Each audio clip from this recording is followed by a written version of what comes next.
left. Yeah. All right, y'all. All right, good morning, everyone. Time is 8:04 a.m.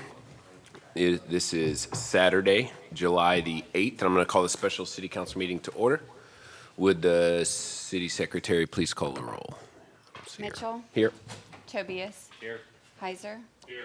Flores Kale. Here. Zuniga. Present. Bradshaw. Here. Parsley. All right, 6 members present. We have a quorum. Next up is citizen comments period. Is there anyone who wishes to come forward and speak?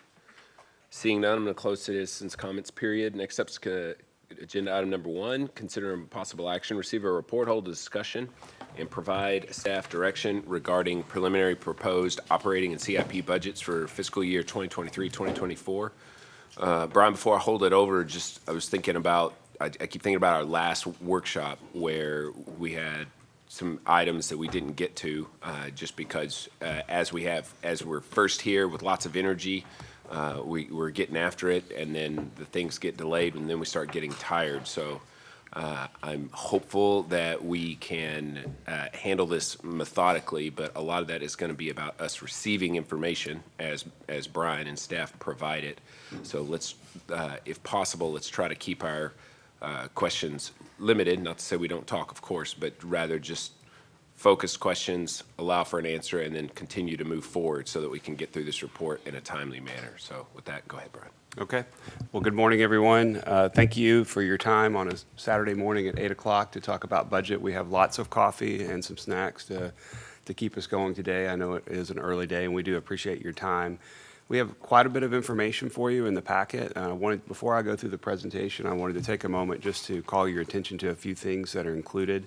So in the exhibits that are online, you'll find an overview of the budget itself, the overview that we've written up of the key elements that are included, as well as what we call a supplemental package summary. So these are all the requests that you saw back in May that the departments had requested. We have a list of all of those, the prioritization from individual departments, and then my initial recommendations. These are all preliminary recommendations for the budget, so we wanted to walk these through with you and get your feedback. And then, of course, the final budget that I provide to you will be the end of July, and then the council will be asked to adopt that in August. In addition to that, you actually have the budget document itself that's included in your backup as well. It's a lengthy document, but we're here to talk about it.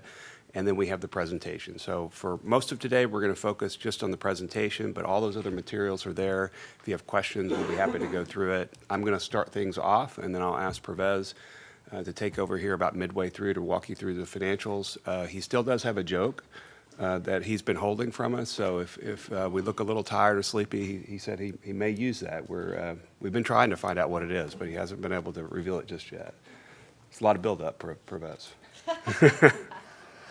All right, so let's get to the proposed budget. And Pervez is going to drive for me here, so if we can go to the next slide. So just some of the overview of what's in the presentation. Again, about a large presentation, about 75 to 80 slides that you have here, but we'll try to focus this on some key topics. And that's the first of those is the key budget initiatives and focus areas. So high level, what are the things that we're trying to accomplish with the budget? We're going to walk you through that. Then Pervez will go through the preliminary proposed fund financials and the CIP spending plans. We'll talk about the recommendations for the supplemental requests that I mentioned to you before, that summary, and then the next steps in the process. Pervez. So again, as we kind of go into the major areas that we're looking at, the first I want to mention to you is how we get here for the budget process and kind of where we're going. And it's really a transparent and citizen-focused process. So back in February of this year, we began the process with a community survey that was launched to get some citizen feedback. May 13th was my first meeting with you when we began looking at all of the supplemental packages. All the department heads went through and presented all of those in a public work session for you. Then in June, we got the community survey results back. We went through that with you. We then had a visioning workshop just a few weeks ago on June 23rd through 25th. And then the directors have been meeting with me over the last few weeks to go through their budgets individually with me and the executive staff to look at that. And then today we have workshop number 2 to go through all these materials with you. And then from there, at the end of July, on July 27th, I'll send my budget presentation to you. proposed budget. We'll have another work session on July 29th, and then a couple of other work sessions in August. So long process, but it's all designed to be very transparent and open for the public and community. So just as a highlight for you of some of the community survey results that we have on slide 5, this is a recap of some of the things that Rachel had presented to you previously, but we wanted to show you all the areas that were surveyed by the residents. Most of these are very positive. So all the ones in green are very satisfied. The blue are neutral, and then anything in red is dissatisfied. So all of these here that I show on this first page are generally about 80% or better, are generally satisfied with the services. If you go to the next slide, slide 6, you'll see that there are other areas that there's some dissatisfaction with, and we wanted to really have a budget that was focused on addressing some of these areas. The one that I think is not a surprise to any of us is the 67% dissatisfaction, and that's with transportation. So this budget, the bond program that we've implemented, clearly is going to address that, and I'll talk a little bit later about how we're going to address transportation even further than the bond program to try to have some of those as priorities for us. Arts and cultural services, availability of jobs with a living wage, and affordable housing are some of the other areas that we're going to try to address with this budget as well. So if you go to the next slide, this is a word cloud of some of the terms that were that came up in the community survey of frequent terms that were there. I think you'll see what residents love. I think one of the things that was interesting to me was Austin. They love being close to this Austin area and part of the Central Texas area. Small town feel. Town is still a town that people know each other and have good relationships with the community. But some of the things they want changed are more restaurants, they want the roads fixed, and they want less traffic. So those are clear takeaways from that. So again, we're trying to take that feedback and then provide an action plan to address some of those things. So from that, there are 7 different focus areas that I've identified for this budget to help us begin taking a look at those priorities. The increased community engagement. We'll talk about that in a moment. More focused economic development and small business retention program. Enhanced public safety. Market-based employee compensation and benefits program. Increased street maintenance or rehabilitation. Organizational excellence and strategic planning. So for each of these, we'll go through and talk about these more specifically.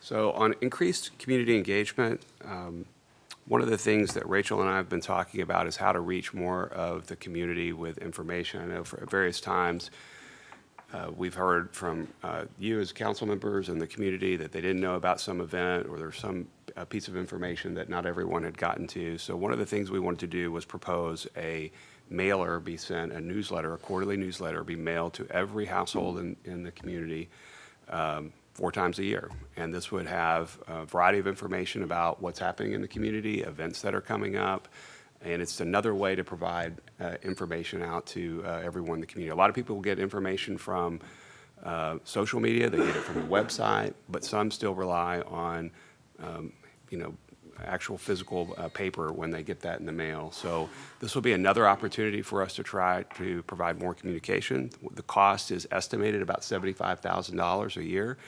We have thousands of households 4 times a year, all the postage, all the mailing, all those things that go with it. So that would be the cost. We're also proposing to increase the advertising budget by about $15,000 to better support promotion of some of our programs and resources and get that information out to the public in a more defined way. And then we're also adding a audio and film production specialist position. This will help us live stream meetings, create more promotional videos, city events, produce high quality video content, again, try to provide a way to communicate with the public in a better way. And then we're also adding some funds for some equipment in that area as well.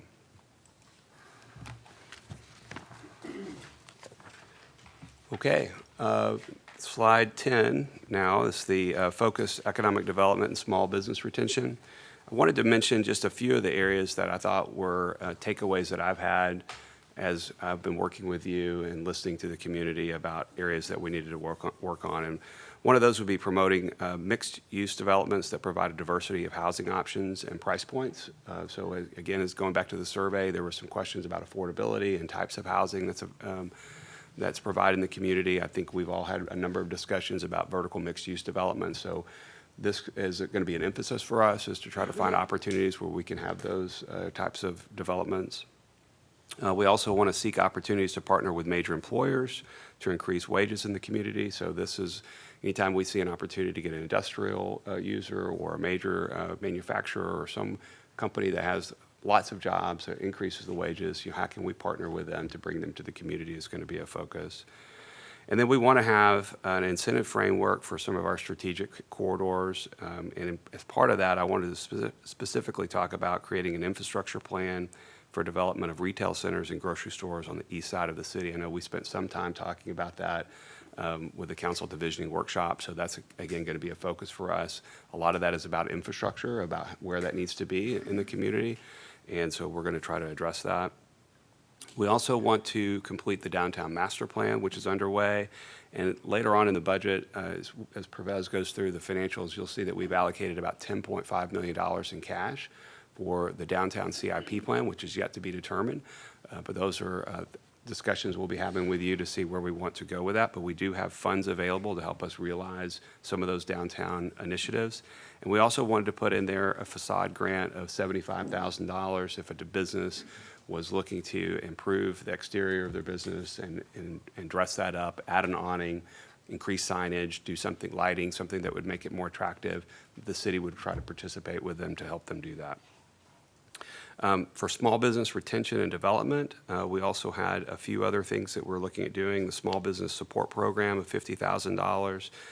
This is the Kyle Cash that Victoria had talked to you about back on, I believe, May 13th. And then permit fee waivers for small businesses. We've included $100,000 for those, and the criteria for that will be coming back to you to help us decide what would a small business be, what would the criteria be for what that waiver would be, but we've included funds for that program. And then lastly, $150,000 is included for developing a strategic plan for economic development. So that would be an outside consultant that would come through, spend quite a bit of time with you, the community, to understand what are the areas that we want to focus on and put together an action-oriented strategic plan for us to consider in the future. Any questions on any of that? Okay, I'm rolling, slide 11. Okay, yes, sir. Can you remind me, what is the $50,000 for the Kyle Cash that Victoria talked about? How is that going to be distributed? So that's also something we need to bring back some criteria to you, so you could define that program. But the idea has been if people as customers are using, and Kyle residents are using local businesses and shopping local, they could be entered into some kind of drawing and be eligible for a gift card to a local business in the city. And it would encourage, local businesses and small businesses to be successful. That's kind of the idea. Yes, sir. I just want to make a comment on the downtown facade grant, the $75,000. We've done downtown facade grants, I think, twice now in our city's history, but we were giving those grants out when I was first elected, and all the dollars that we spent are now gone with businesses that failed. So I have serious concerns about allocating those resources, just because I think out of 5 or 6 that I participated in, just since I've been gone, those signs are now in the dumpster that we paid for. So, Yeah. Or worse, moved out of town and on display in another city. So I think that's a fair point. And, I think one of the things I've seen in the past is trying to make it some kind of permanent improvement, which is not so much a business-specific improvement. So if someone comes and goes, a restaurant comes and goes, that the improvement is still there, that still could aid the area. But again, the specifics of that we can bring back to you and see. I do understand the risk. Okay, moving on to other areas of the budget. I wanted to mention to you that enhanced public safety and personnel is a key element of this budget, proposed budget. I'm going to break that down into really 3 different areas. The first is operations. we're proposing 3 new positions in operations. One is a narcotics investigator, one is a recruiting and background investigator, which, as you know, it's recruiting police officers, getting them through the background process and getting them actually on the street to begin work is difficult. And also a mental health officer. This is an area that continues to be a growing concern for us of some of the areas that we see, and this is someone who can help us and the police department work through those issues. Also wanted to mention I've been working with Councilmember Heiser on trying to develop a public health and mental health program, potentially partnering with county or other agencies. And there may be some other dollars that we would want to recommend for that. And Councilmember Heiser, if you have any other comments on that, I'd like to just open that up for you. Yeah, thanks, Brian.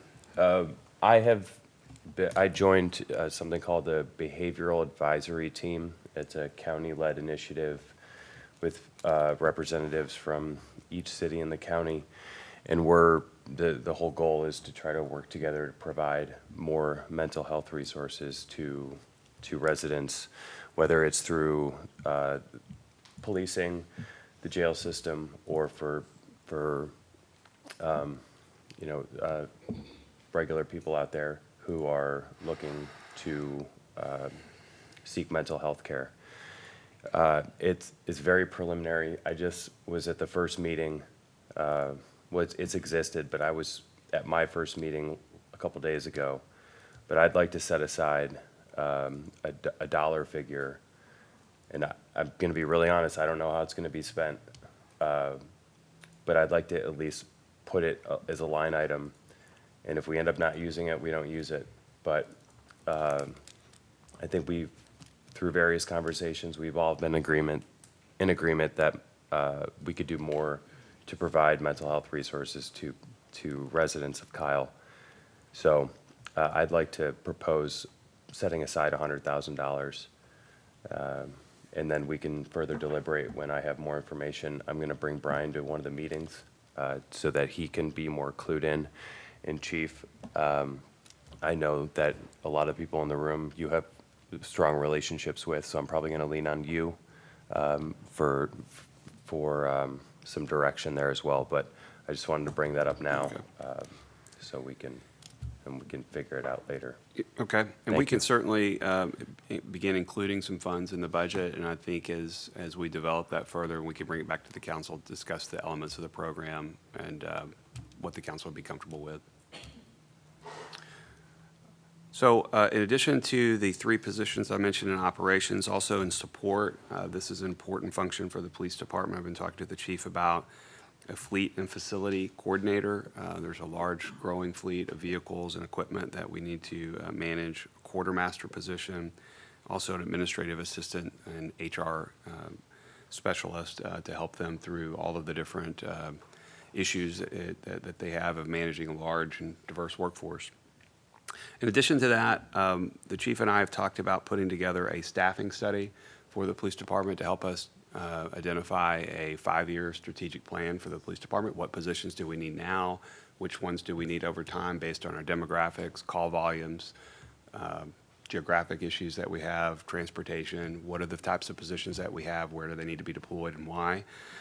We did a staffing study with, I believe it was Matrix Consulting, back in 2018, so it's been about 5 years or so since we've done that. But the city, as you know, has changed tremendously since then, and what Chief and I are looking at doing is having a staffing plan going forward. So not only do we know what we need to add this year, but what do we need to add in future years so we can begin planning for that. And I've also included $250,000 for the implementation of whatever recommendations come out of that study. That would be the plan, and that's what's included in this budget. I do have a chart for you that I've also included in the budget. I've found these to be useful over time of just it's not the only way to look at this, but it's one of the ways to see what type of staffing do we have and is it appropriate for the size of population that we have in the city. And so we look at the number of officers per 1,000 residents. You can see on this chart that Kyle is right about in the middle, about 1.3 officers for every 1,000 citizens that we have. You can see Austin is 0.8, so quite a bit less than the city of Kyle, but you have other cities like San Antonio, which is higher. So these are highly dependent on, again, the demographics, the call volume, the types of issues that you're dealing with in police departments. But it's a snapshot to see, you know, where are we in terms of staffing, and I wanted to share that with you. I think we're in pretty good shape, but I think with the new positions that we add, and then looking at the staffing study, and then trying to come up with an investment and strategy plan over time, we can continue to remain very competitive there. In addition to the personnel that's included in the budget, there's also quite a few items in for public safety, for equipment and technology. I'm going to cover just a few of the highlights, again, in the supplemental package list that Pervez will cover in a moment. You'll see all of those. But we are replacing some of the outdated computers, radios, cell phones for authorized staff, replacing and adding bullet-resistant vests. Those vests do expire after a number of years, and so these are being replaced at a cost of $60,000. There is some SWAT equipment that is needed as part of a regional team. That's about $50,000. And then there's some software and hardware for investigative and administrative duties and traffic enforcement, about $160,000. And then the Axon cameras that you've seen on all of the police officers that they wear, some premium services for those body cameras, is about $93,000 as well. So I mentioned to you at the beginning of the presentation that we wanted to really focus on market-based employee compensation and benefits program for the employees, and I think it's really important to define, well, when you say market-based, what is your market? So what we've done and what we're proposing for you is to look at these 10 cities that would be considered to be our benchmark cities that we would compare to. They're listed here, all in the Austin, San Antonio area, but our plan is to benchmark these cities to all of our positions, and we really want to have a culture here that this is an employer of choice, that we have great pay, great benefits, great culture, and great projects for our employees, and so that when we're looking for different employees for all of the different classifications of employees across the organization, that people are attracted to us because we do pay well and we're a great place to work and a great team to be a part of. So this will help us do that moving forward. So if you go to the next slide, Pervez. So as part of that, we have a 6% merit increase that's proposed for employees for the coming year. For all funds, that's a little over $1 million for that cost. We also have year 2 of the police step contract. This is $245,000 for the meet and confer contract. We do have what's called a 457 deferred compensation plan. That's similar to a 401k plan in the private sector. But we need to do a review of that plan and benchmark the plan that we have against other comparable agencies and the fees that are charged for the funds, and potentially look at whether or not we need to do an RFP and select another firm to do that. So, no, you go ahead. Yes, sir. Yeah, when we're looking at the 10 peer cities, I mean, these are all awesome cities. Is it possible to have a comparison with their general funds? So we can see where ours is compared to theirs? Sure, we can certainly do that. You know, certainly like Austin, San Antonio are going to be much larger. Right. But I think what you'll find, So would that mean they could compensate better? not necessarily. So some of those cities don't pay as well, depending on the position. They're clearly in the market. They're just a few miles away from us. But I think depending on the city, they may pay less or more, and it may vary based on the position. Okay. So I found that particularly in the Metroplex where I came from, Dallas and Fort Worth were clearly the largest cities, but in many cases, they didn't pay the best. Okay. So you can't just assume. You cannot. Larger their general fund. No, sir. They pay better, a better pay scale. No, sir. It doesn't work that way. You'll find, particularly in Dallas and Fort Worth, the cities, for public safety, they did not pay as well as many of the other cities. But they were in the mix because they're in that area. Okay. Sorry. So Brian, the 6% merit increase, is that, it says merit, which makes me think it's divvied out based on job performance. Yes, but sir. Is your proposal, so this would go 6% across the board, or this is just, you envision it to be discretionary, some kind of program to try to take a percentage of our employees who are performing better or at a higher level and increase Yes, sir. them? So this would be based on performance reviews by their supervisors, and it would not be an across-the-board increase. It'd be based on performance. So would you have a scale, Brian? Is it, can you be anywhere on the scale, like maybe a 3%, 4%? You would, yes, we'd have some criteria of what the performance is and how that ties back to the increase. That's correct, yes, sir. Thank you.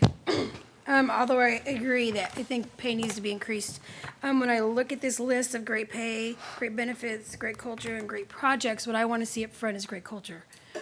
I think if we build a culture where people are happy and excited to come to work every single day, that people will literally inconvenience themselves to come to work, meaning they would come when they're not feeling well, or they will come the day after the Super Bowl, or they'll show up on times that aren't typically the time that people want to show up.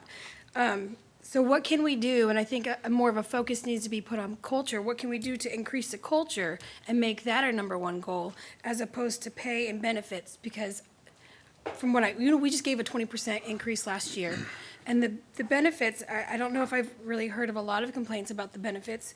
As I sit in the bathroom in there, I see that there's like mental health resources that is offered to the city, which I think is great. But I think above and beyond everything else, we need to build a solid foundation where our employees have a really great culture. Yeah, well, I agree with that. I think culture is key. You have to have pay and benefits to be in the mix, and then culture is what really gets you to have people stay in the organization, and it gets the attraction for people to want to be here. But you've got to be competitive to be even in that mix. But I agree with you. These are not necessarily numbered, that culture's number 3. They're just, it's definitely part of what the mix is that we want to do. Going back to your other question, for benefits are good here, but they're costly, and they're costly for our employees and their families. And if you look at the cost of employee family coverage for our group of employees versus these other cities, we're very high and very expensive. And so that's a concern for me, is making sure that families have the chance to get health care at an affordable rate. And so we're going to be looking at how we can make that more affordable for them and more competitive for them. But I agree with you on culture. There's not a singular answer on it. It's a lot of different things. I do think we've got a great culture here, a good team environment. People do love working here, and we need to continue that. Okay, well, so I guess my question is, are you going to bring back things as well for culture that you're going to show us, that you're going to increase it? Because it's under, some things that you want to discuss in the future. It's a priority, so I guess my question is, how are we going to make that a priority? Yeah, I don't necessarily have something coming back to you on culture. It's just part of what I'm trying to indicate here on this slide is it's a part of being a great organization, and really being an employer of choice is you've got to have great culture. I think we'll need to talk about that with the employees to see what, when you define culture, what does that mean to you? What are the things that you like? What are the things you'd like to see more of? And we can certainly bring some things back to try to enhance that. But again, I think we have a great culture. Well, okay. Can we start with the survey that we were told that we were going to get back 4 months ago? So if we What could do survey? something like that, where there was The employee survey? Yes. So, again, just moving forward, we can't just say Sure. we have a great culture. You have to, if you could define for me what culture is, and in that, ways that the city supports great culture, that would be great. Be glad to. Brian, question. Employee compensation study, Yes, sir. 75K, and I'm only asking because it's listed below the increases. Are we going to do the compensation study, and that's going to drive the increases? So what we're going to be doing is we have to move forward with something for this year, and we have some basic information that we're looking at to try to benchmark to the market for each position. And then the compensation study will provide a more in-depth review of that and look at all of our classifications of how positions are graded, what are the minimums and the maximums of those positions, what pay bands that our employees need to be on. Do we need to have separate pay bands for certain types of employees? So that will be a little bit different type of a study. And potentially from that, there could be other adjustments that we have. But we're having the $400,000 is a placeholder number to help us understand kind of, we know we're going to have to make some adjustments based on the market review that we do and the benchmarking that we do, but we probably could have some of the additional ones after we complete the study. I understand that. I think because we're going to be hiring a lot of new positions, Right. that the more, and don't get me wrong, like, everyone here deserves to be compensated, you know, for time spent and time served here in the city, and, but we gotta look at benchmarking the starting salary for some of these new roles, because they, in terms of role responsibility, they might be on a level playing field as some of the people sitting in the room right now. So how are we increasing do we have enough information, I suppose, to be hiring new roles at salary rates that are comparable to what, like, starting salary, or what the salary is for people? Are people gonna be hired making the same amount of money as people who've been sitting in this room, been working here for 10 years? Because I just wonder, like, how big is the delta gonna get Yeah. because of that 20% increase last year? And I'm not saying don't give everyone here the raise, I'm just saying, do we have enough information to do it now? We do, and we'll be able to look at the market-based compensation for employees in a variety of different positions and roles. And those market-based positions assume that you have experience and you're qualified to do those particular positions. So you can be over market because you have many more years of experience doing a certain role. But the goal would be to find candidates in all these new positions that we're listing that are experienced and are ready to come in, and they should be at market because they are experienced. They have the qualifications to do that. But if employees have been here for many other years and gained other skills and abilities, then they could be higher than those as well. But are we trying to shoot for the market to compare it to the private sector? Because the private sector is very competitive, and there, it's really tough to stay in there too. So are we trying to move to the salaries earned in the private sector? It'd be the 10 cities that I've listed. That's going to be the benchmark for us. We do compete with the private sector. We compete every day for positions, so that's part of that mixture. We don't really have a benchmark for the private sector. It'll be the 10 cities. But there are lots of positions that we compete with the private sector on, administrative positions, drivers for our vehicles, crews that do work for streets. There are also private jobs like that, accountants, IT professional, engineers. We do have to compete. I'm saying if we're trying to keep engineers that are working for Tesla, and we're trying to have the same pay scale, I mean, Tesla's always gonna. Yeah. Yeah, I understand. We're looking at the 10 cities, the benchmarks that I listed for you. That's going to be the cities that we have, but we do compete with private sector. We won't have that as a specific benchmark number that we're trying to tie to, but we're in the marketplace.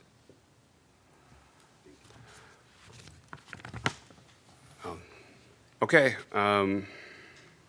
One of the last points on that I was going to mention to you is looking at our health insurance plan. I talked to you some about the affordability of our health insurance premiums.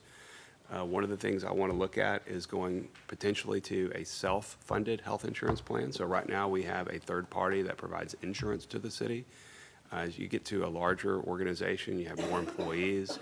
In many cases, it makes sense to go to a self-funded model, and the way that you would do that is you would have a third-party administrator, a TPA, that would process all of your claims, and then you would have stop-loss insurance on the back end to protect the city with some cash balances. We're going to be looking at that, and then we'll bring you back some recommendations going forward. But again, the idea for that is to make sure we have good competitive benefits and that we have good control of those costs. I'd like just quickly add. Yes, sir. Have y'all looked at the possibility of in-house promotions to benefit some of these positions that you're trying to hire? I think if you look at that, and then you also look at the step pay, like what Heiser's bringing up, like where's the cap gonna be? Are we gonna bring somebody at entry level, or are we gonna we wanna build our employees up to where these new positions that we want, we give them the opportunity to promote, which increases the salary for that individual, which then leads to this culture question we have, because in order to have a good culture, you gotta have a good morale. Okay, so I think that's really what, my opinion, it is when you have a business or a company or department or division, it's the morale of the organization builds the culture. Let's start with that. So if you have somebody that's been here a while, in the city offers opportunities for in-house or for promotions, it might give that person that edge to say, I want to get an increase in my salary, I've got to work a little bit harder to be able to promote from within, versus hiring somebody straight off the street at, let's say, $80,000 a year, when you've had employees here for 12 years, barely making 75. That affects the morale, then again, that affects the culture. So it's just something to think about, like if we're gonna have baseline positions, we can have, this is where the salary is, and then you can do really good as a city on looking at promotions from within to build the organization up. That way you keep your retention, that way you can also keep family, people here. We can also increase, help with the insurance, and then you can keep it at a base on that. No, I like that, and it's, I'm a big believer about, I'm sorry, I didn't mean to cut you off, but yeah, oh, I yeah. didn't know if you could hear him or not. Yeah, I'm a big believer about growing our employees, investing in them, developing them so that they're ready for those increasing roles in the organization. I definitely want to do that. I think that's a big focus for Jerry and Amber and I, is to grow the organization. So I agree with all those things. But as you look at the organization, it's really changing rapidly and growing rapidly. Last year, we added 58 positions, 58, almost 60 people. And this year, you'll see in a moment, we're proposing to add about 30 positions. So that's almost 100 people in 2 years that have come into the organization. So it's just not possible for all of them to be positions that were already here. We just don't have enough people to do that. So there's a large new influx of employees coming in that we're going to have, you know, all these other things. But I agree with you on the culture. We really want to grow people and provide opportunities for the staff. I think that's important. Yeah, since we're at that level to where we're bringing on new roles, new employees. Yes, sir. In due time, 5-10-year plan down the road, you know, we can be able, those positions will still be there. Yeah. And it could lead to promotions later on, and just keeping that. Yes, sir. Absolutely. Thank you. Thank you. Okay. One of the other focus areas is increased street maintenance and rehabilitation. And so I wanted to mention some of the things that we're proposing in this budget. Obviously, you know about the bond program, the almost $300 million bond program to widen and rebuild and actually build some new streets in the city. We also have some existing roads in the community that need attention too. So this budget proposes $2.3 million in cash funding to reconstruct Goforth and Heidenreich. Those are two areas that we've consistently heard about that need help to reconstruct. So this budget will propose that those will both be done this coming year by our in-house team. In addition to that, we are proposing that street maintenance be increased from $750,000 to $1 million per year. And there's a number of roadways that are planned for that: Ranger Drive, Amberwood, Star of Texas, Gregg Road, Bunton, East Post Road, Opal, Roland, Ashwood, Prairie. You can see the list here. So quite a few of them that are here. Again, we want to try to rehabilitate some of those roads as well. So in the next few charts, we're going to show you some specific information about the locations from where to where, how long the road is, and what the cost is for those rebuilds. I'm not going to spend a great deal of time on it, but we wanted to show you that precision of the roads that were being proposed. If you have any questions, we do obviously have Harper and staff here that can address that. But on this slide, 17, $2.8 million for the full depth repair. It's 12 inches of the base and then 2 inches on the surface that would be repaired. So again, Goforth and Heidenreich are the two largest segments of that, about $2.3 million. So on to the next slide. Again, we wanted to show you the roads that are proposed for the chip seal, another form of repair. It's about $125,000, a much cheaper cost for these because you're not doing the full reconstruction. And then on slide 19, Pervez, this is the mill and overlay of about $314,000. These are the roadways that are selected for that repair. Again, all important roadways, but not as substantial as doing the reconstructions that we have. So if you go to slide 20, this is the summary of all of the different repairs and projects that we have. It's about $3.3 million. Again, all of that is cash funded. The full depth repair, the $2.8 million, again, $2.3 of that is for Goforth and Heidenreich that you see.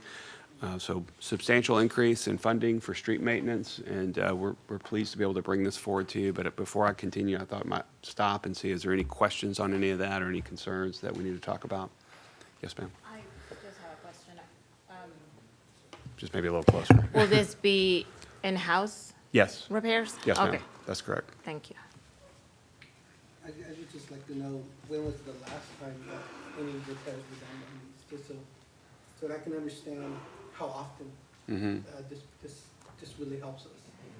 Yeah, so the Go Forth and Heidenreich, these are reconstructions, so it's probably been many, many years since that was done. But yeah, it's probably over 20. These are designed to last.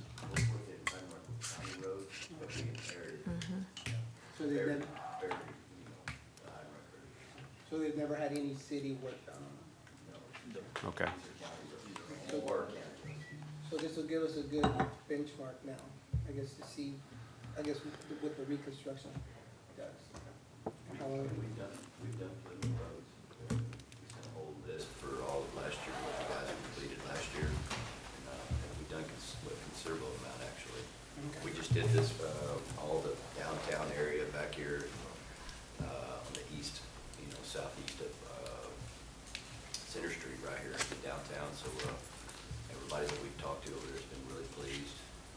The guys have come along very well. And it's important, I think, to point out that those numbers there, those are our numbers, in-house numbers. You want to double or triple those costs, that would be your contractor numbers more than likely. Will this have more striping on it now? We can stripe, definitely Is stripe. that included in here? I guess to see the, Part of that, it will be. If there's striping on the street that we're doing, then yes, it will have striping. If I might add to that, one thing you might need to think about, Zuniga, is that these roads are not wide enough. right, Okay, so we had that issue when we were doing Bunton back in 2021, where you did a great job there. We saved over, I can't remember, like $400,000 doing it in-house versus having a contractor over there in front of Lehman, but the streets are not wide enough. So if you put we all want turning lanes and things like that, they're very narrow as it was, and I remember that was the big issue. So we may just have to just go in there and just reseal it. We put edge liners. It's a good thing to point out. These roads were not in the bond. So what we're doing is basically putting back what's there. There's no widening, sidewalk, streetlights, all that. Exactly. It's just, we're gonna replace and better what's there. I have another question. I don't know if you're done, Zuniga. Were you done asking questions? Do we have an estimate on how much this will be if we were to hire, outsource this? And I'm just saying because, we discussed, I don't know how long will this take and how many, man hours, and if we're gonna be pulling staff to do this. And I know Harper mentioned before that one of the reasons they couldn't sometimes get this done is because they have to be pulled to do other things. So what I would like to know is if they're gonna do it, it gets done. Harper and I have had many discussions on this, and we feel like we have the capacity to do it. Okay. It's substantially cheaper for us to do it. Okay. But one of the things that we talked about internally was, even if we don't have the capacity to do it in-house, it needs to get done. And so we Yes. would hire it out if that wasn't, if we didn't have that capacity. I'd recommend that to you, but it would be a higher cost. We Okay. think we can do all of this maintenance activity plus these new roads. And, the question that we had is, well, do we need another crew? Do we need more equipment? What do we need to do it? And we feel confident that we can get it done with the group we have. Okay. Sounds good. Okay. All right. Just a couple more slides for me, and then we'll get to the good stuff with Pervez. He's anxiously waiting to jump in. So organizational excellence is another area that we've been looking at, just how we're staffed, how we're structured in the organization. It was really important to us to look at that. So this budget recommends eliminating 2 vacant positions. That's an assistant city manager and management analyst position. That's a savings of about $310,000 annually to eliminate those positions. That's included in this budget. We've also been looking at our development services group and the complexity of that operation. I'm going to be recommending a director of development services position in this budget. that will oversee building inspections, planning, related development matters. It's a working title for Director of Development Services. It may be Chief Development Officer or something like that, but we believe we need more bandwidth there. There's a lot of things happening in the city, a lot of projects. We've got some great staff here, but we need some help in those areas to help us manage that. I'm also proposing that we create a purchasing and contract compliance work unit. So this is also something I think is, as the city has grown, become more complex, more contracts, more purchases that are going through, more dollars being spent. We need more focus on that to manage it. Right now, all of the purchasing and contract compliance activities are essentially being decentralized across the organization, and every individual department does that. You can see how items come on the agenda. Sometimes they're a little bit different based on whoever is preparing those items, and we want to have some better oversight of that and better control of that by centralizing that. So we'll have 2 individuals, a purchasing manager and essentially a buyer position that will be working under Pervez's direction. It's about $236,000 is the total for that, but that will help us manage all the complexity of the organization moving forward. Can I make a comment? Yes, sir. Sorry, Tobias. So it caught me off guard what you said earlier. Because the roads didn't have striping before, were you saying leave them alone with no striping? I'm saying you have to look and to see how wide they are. So some roads may not work with the striping that you're saying, but some might. But I know with Bunton, we tried to look at that in front of the school. And so we actually tried to look at it, because I wanted it. Right, and what I'm Yeah. saying is, if we have an opportunity now Yes. to improve them, to beautify the road with any type of striping, whether it met it or it doesn't meet it, we need to do that. And so but if you want to keep it the same, then we don't ever improve that road. That's not the point I'm making. The Okay. point I'm trying to make to you is that the roads themselves, the actual physical road itself, Right. may not be wide enough for that striping. Right, but Okay. we're not TxDOT here. Yeah, no, but Right, I'm just saying We're not this- engineers Yeah, here I to understand make that. that determination. Yeah, I understand that, but I'm just saying there could be roads that just need, that are going to need to be repaved to get rid of all the potholes and all that stuff, right? Right. Just like what Harper was saying, these roads are not part of the bond to where we can expand them out. Sure. Okay, and so by redoing these, and if we put a stripe down, we're maybe cutting half of the road off when we got larger vehicles that are going down there. So I think the main purpose was what Harper was saying, trying to get at is that these roads need reconstruction, but we may not be able to widen them enough to where we can give that extra space for the, Right. I would love to have them all look beautiful. I would all like to have Bunton to have nice stripes with turning lanes. Right. But the road itself may not be designed to be able to allow that. So I'm just letting you know that we might be able to stripe or we might not. It just depends on what they say. I get it. But, right, Yeah. but, right, because. That's exactly what he's I asking. don't want a shortcut. That right there, he's saying, if you're gonna do it, why don't you just do it? Don't Do it make- well. Don't create Like, you're saying you opportunities can't do it. for We're asking, why can't you do it? I'm not saying that Or we, who makes that determination? Let's just go ahead and leave that to So the how- people that, I'm not saying that I can't. I'm I just don't saying want that just a there black could be a road. road that Harper, that may not be wide enough. If you need to, you can come back Zuniga. up here. If you I'm need just saying that there may be a road that There may are not. some It's not that- saying I'm saying no. No. I'm not saying no. I'm just saying that Whatever gets you to jump in quicker. Yeah, there you go. Yeah, that's true. Green is on. Well, I just don't want There it goes. shortcuts on these roads just because they're out there and no one No, I travels. understand. No, I understand. It's still a danger to people. Nope. Mr. Councilmember Zuniga, I perfectly understand what you're saying. The only problem is with the narrow width, you can liken it to Sanders and Plum Creek. If the road's too narrow and then you go put a center double line down the center, I'm just saying I'm if saying you, that's not the question. The question is, why can't we widen it? If we're Oh, gonna why work can't on we it, why can't widen we it? just make it what it should be? because then you're gonna have to go through an engineering because you gotta look at drainage because there's open cut ditches on each side. When you widen it, then you take away that capacity for the drainage to flow and capture that water. So therefore, we are doing exactly what's there. The overall, I think, and y'all don't hold me to this, I want to say that the overall was like 24 million for that road. We're going to be doing Where'd it, you get that from? we're going to be doing it for $1 million something. So we can do these improvements now, or y'all can wait, respectfully, y'all can wait till the next road bond and try to get that done later. We're just offering y'all something to handle it right now. Where did the $24 million come from? Ballpark number. We put something out that kind of gave us an estimate. I don't recall, and that's why I said don't hold me to it, but it was substantially high. It was up in that range. But that was everything. That was drainage, the widening of the road. Utility relocations. Yes, Drainage. yes. So the way we came up with the estimate, those higher estimates, then we used the road bond as a model.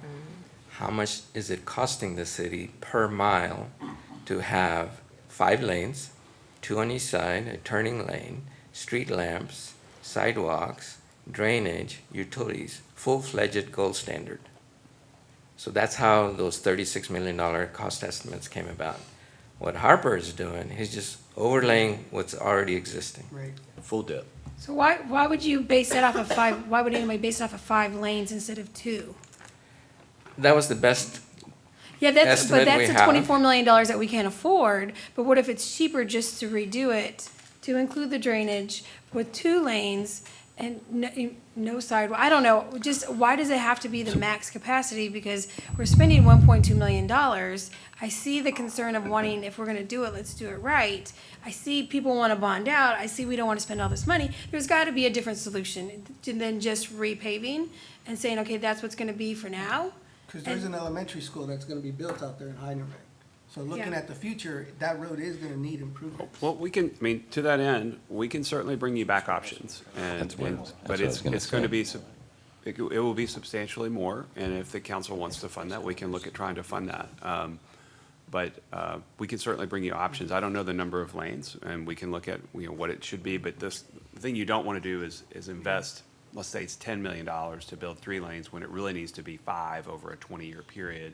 And then that's money that you'd have to change just 10 years later. So we'd have to look at what's the thoroughfare plan for that, what should it be long-term, and then give you an option for it. We can certainly do that for you. For Heidenreich is the road that you'd like to do that for? Well, if we can look at the future planning out there, because a school is gonna be built out there. There's Okay. more developments out there. So they're probably gonna need sidewalks at some point and a wider road. I have a question. Am I right? Does that road, so the other side of that road, is that ETJ? Is that county? Yes. the other side? Is that county? Okay. It doesn't go up to the bridge even. It's basically just where our new entrance is to our Yes. plant. That's where the city Right. limits. So then now I think that, for the piece. time being, since we don't have the developments coming yet, then we can probably look into the option to do this in-house. When development come, then we can just, negotiate those repairs or reconstruction once it comes. I agree with that. I agree with that. I have 2 thoughts. One going on the similar topic, and then one about the organizational excellence. So Harper's favorite thing to do, I know, is to paint curbs red. I think that we should have a curb painting program of some kind. Some allocation or some level of commitment in the budget that says, because while it is annoying to have to maintain those curbs, they do fade quickly, they get tire marks and scuffs, but the reality is they are the most effective way at managing and enforcing no parking areas in our city. And so I have seen what happens when you put up no parking signs. They are ignored, and when you paint the curb red, they are enforced.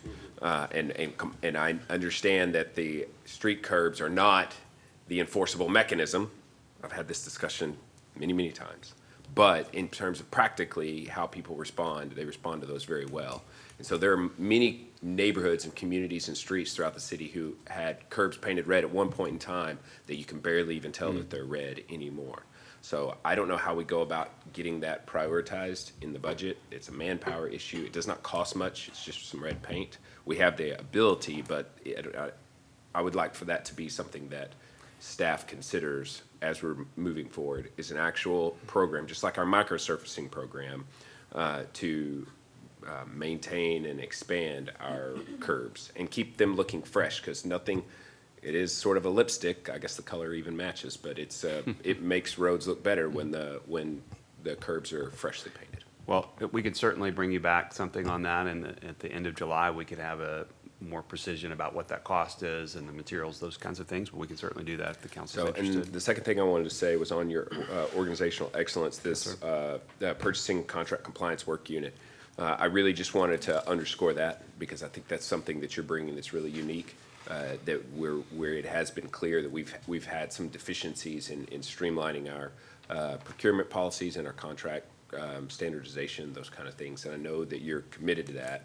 And I just want to encourage you to just stay on that because I do believe that that is a deficiency in our city. And I think you've got some skills to help bring that about. So I just wanted to. I appreciate that. Encourage Yes. you on that. All right, so was the direction on Heidenreich to bring you engineered options or to proceed? No. No, not at No, this no, no. I would All right. say not at this time. But just do the best we can on, Okay. as it is. All right. What about Goforth? Goforth is going to be a full rebuild, but it will not be widened. That's what I'm And asking. that will be also very expensive. We can bring you options, but that's not the proposal. Yeah, no, because Heidenreich and Goforth are not the only streets that we're trying to use in-house. So if we dump all of our money into increasing those two roads, there are other really important areas, some that are in every district, where, so that the in-house program is about keeping these roads in a good state while we are preparing for major reconstruction. So this is, I think the program is good, but your list of roads far exceeds just Goforth and Heidenreich. It No, is. no, I get that, but we could even increase that budget too, if we see fit. So even though I see what you're saying and I agree, I'm saying don't limit ourselves to the dollar. We should be focusing on what needs to be I think done. yours is off too, yeah. Well, such a I hypocrite. think it has a lot to do with the capacity of our public works department. So how many linear feet they are able to construct at any given point in time. So we want them to get through Goforth in terms of the maintenance that they're providing to increase, to make an impact on the traffic there. But we're wanting them to continue to move forward and work on other roads as well throughout the city. So the plan is, we really feel like the team with the dollars that we're giving them, they can do all the projects that I've listed for you. But then these, once Goforth and Heidenreich are done, then the following year, additional roads, we'll continue to prioritize those based on that street survey and indexing plan that we had. We'll continue to go to other roads. So we'll have more funding for other roads in the future. But this is more of like a maintenance improvement and not like a general improvement where you're making it wider. Because this is not gonna fix traffic. This is No. gonna make the road prettier and better to ride on, to drive on, is my concern. Safer and smoother. Yeah. Safer, smoother, but not any easier, not any less congestion. I just wanna Not confirm that. more lanes. That's right. Yes, Okay. not more lanes. All right. That's correct. All right, I'm going to move on. Strategic planning is also one of the areas that we wanted to focus on. This is an area that I've tasked Jerry with helping us with his experience in the organization. One of the things I think I've talked to most of you about is looking at bringing in an outside facilitator to conduct a strategic planning meeting with the council this fall. I really feel like coming into the organization, a strategic plan is something that we need. So I'm trying to build some key focus areas and things that we want to start working on, but that's just really from the discussions I've had with you and the interactions I've had with the staff.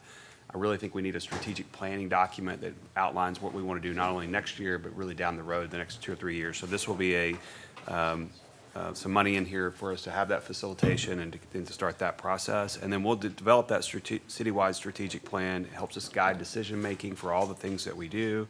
We'll integrate that with the master plans that we have, whether it's been downtown master plan, the thoroughfare plan, the comprehensive plan, all of those come together. So these are not plans that sit on the shelf. These are plans that we can actually put together an action framework for. And then we'll look at putting it together, the staffing, all of the equipment, the support around those areas to make sure we can do those over time. Finally, a couple other things I'll just mention to you is once you have that strategic plan, we'll be bringing back to you performance metrics that we want to have for each of our major areas, including all of our departments. They'll measure and track our stated performance goals and then help us manage going forward for the organization. So last slide for me, long-term budget focus is something I also wanted to mention to you is I really think it's important when we're looking at the budget. There's always a lot of focus on the next year, which is important, but we have to understand how that year impacts all of the other years in our financial forecast. So one of the things Pervez and I have been doing is putting together 5-year financial plans for all the major funds. You're going to see those in his presentation in a moment. But again, it's to make sure that we don't make a decision today that we can't afford tomorrow. And so you'll see not only the current year, but the next 4 years as well, that will be in that plan. I found that to be very valuable as we start looking at out in the future about what we can afford and how we can do it. So that's an emphasis for us that's perhaps a little bit different than maybe what you saw in the past budgets. So with that, I'm going to wrap up. This is now kind of getting into the fund financials. Pervez is going to go through, and there's a lot of slides here. A lot of these you've seen, so it could go relatively quickly depending on your questions. But that's my comments. Unless you have any questions for me, I'm going to turn it over to Pervez to go through those. All right, thank you. Okay, so in this segment of the presentation, Mayor and Council, we will build the foundation for the proposed budget for July 29th. So with that, we're going to review with you the city's fund structure. This is how the city of Kyle sets up its budget, how it accounts for its funds, how it reports and monitors budget. So we'll go over that with you. We'll share with you the updated 5-year financial forecast. We did that with you on May 13th. However, as each month goes by, the numbers change. So we will show you the updated financials through May 31st.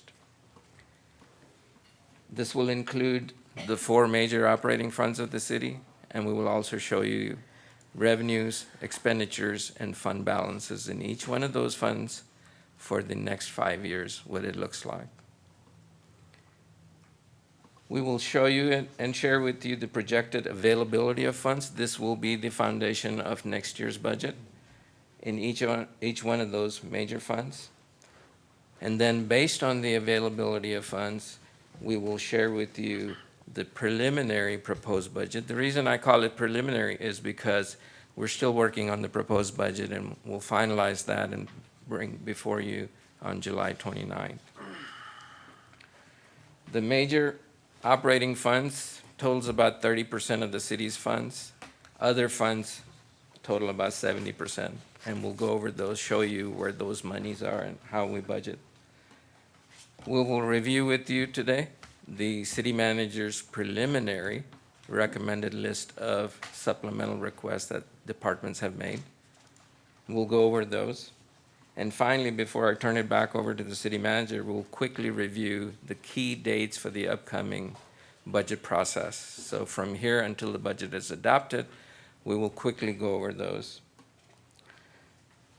But before I begin, I would like to take this opportunity, just real quick, to recognize and thank our communications director, Rachel Saunier, for putting together this budget presentation that you've seen so far and what you're about to see. She's done a marvelous job at this in a very short time. I can tell you it's not easy to put somebody else's presentation with their numbers and their thoughts, but she pulled it together. So Rachel, thank you.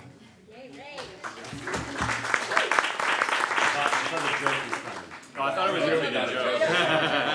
No offense to Rachel. It's still coming. You made us laugh. So please,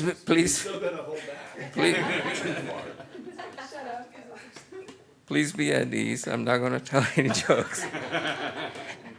So the city's fund structure, we shared this chart with you on May 13th. Basically similar to a org chart that shows an organization's structure, how the employees are set up. This chart shows you how the city of Kyle's fund structure, or the city's funds, various funds, is set up. So we've color-coded this for your ease. The dark blue represents major operating funds. The green represents other or special revenue funds, and the gold represents CIP funds. These are capital improvement funds. So the city of Kyle has about 48 plus funds. The city, like any other governmental entity in the United States, uses a fund accounting system. And basically this fund accounting system helps us be more transparent, helps us be accountable, and helps us segregate special purpose funds so we do not commingle funds between what the intended purpose is of those funds. The City of Kyle has three types of major funds: governmental funds, proprietary funds, and fiduciary. Governmental funds are those funds that are generally tax-supported funds. These are city's general fund, related CIP funds, grant funds. These are very specific, so we have to keep them separate.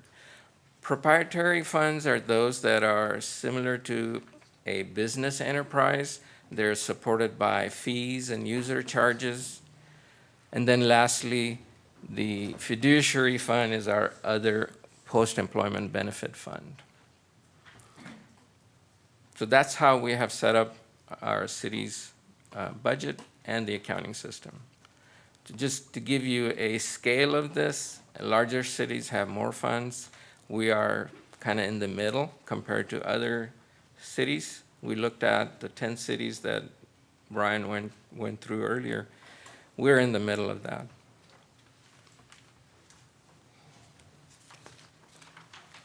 So we'll talk about general fund first. This will give you an overview of the key assumptions, the 5-year forecast, what it looks like, and then give you a glimpse of the proposed budget, the preliminary proposed budget, what it looks like at this point.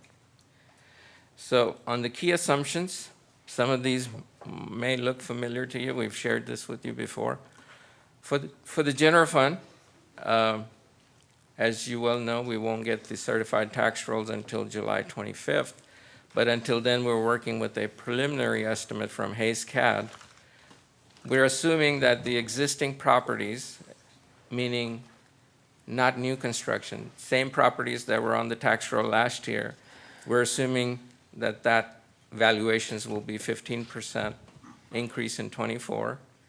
And over the 5-year period, we have tapered it back down to 10% a year from years 2 through 5. Perez. Yes, sir. So I was talking to some tax assessors yesterday, and they said next year it's starting to level. So houses will be sold for less or assessed less. So is this model, you have increases right for next year and the year after, but that's not what my tax assessors told me yesterday. They expect And more sales to right. be going down next year. So this model is set up such that it's flexible. It's not set in concrete. So we know pretty much what '24 is going to look like. Those are pretty firm. But it's the ones beyond that that will change. So we can adjust our model to whatever the trend we see, because the valuations are pretty much set on what's on the ground January 1st of each year. So we're still in a hot market.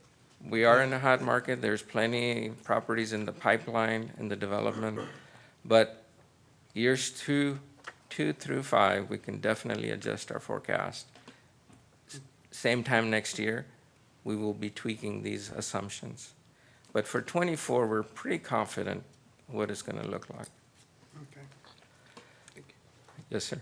For new construction, for next year, we're assuming about a 10% increase, about $380 million addition to our tax roll.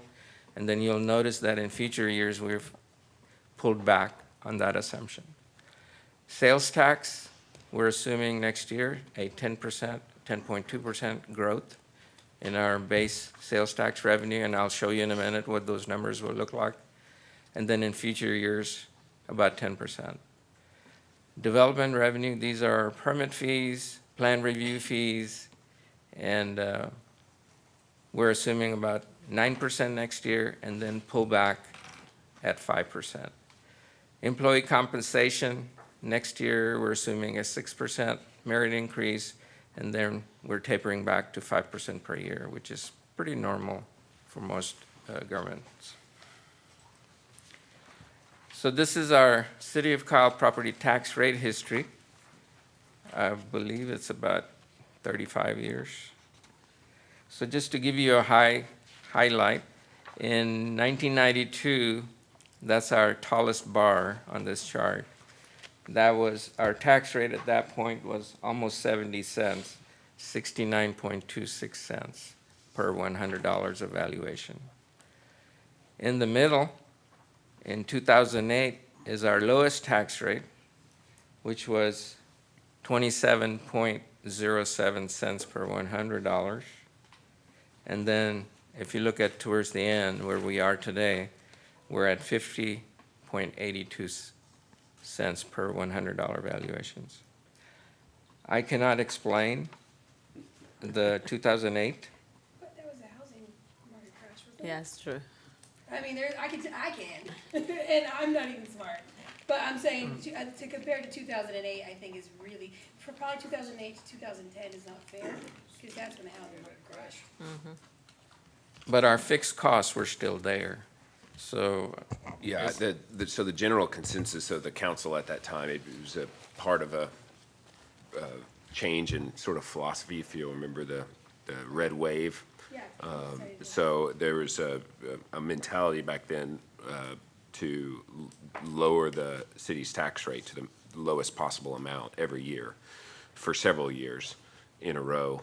And that came at the cost of infrastructure investment, which is why it jumped back up when they finally made it. They realized that they had no money to invest in roads and infrastructure. So it was all policy decisions that led to all of that. And you can see that in 2009, 10, it increased, and then we levelized starting in 2015.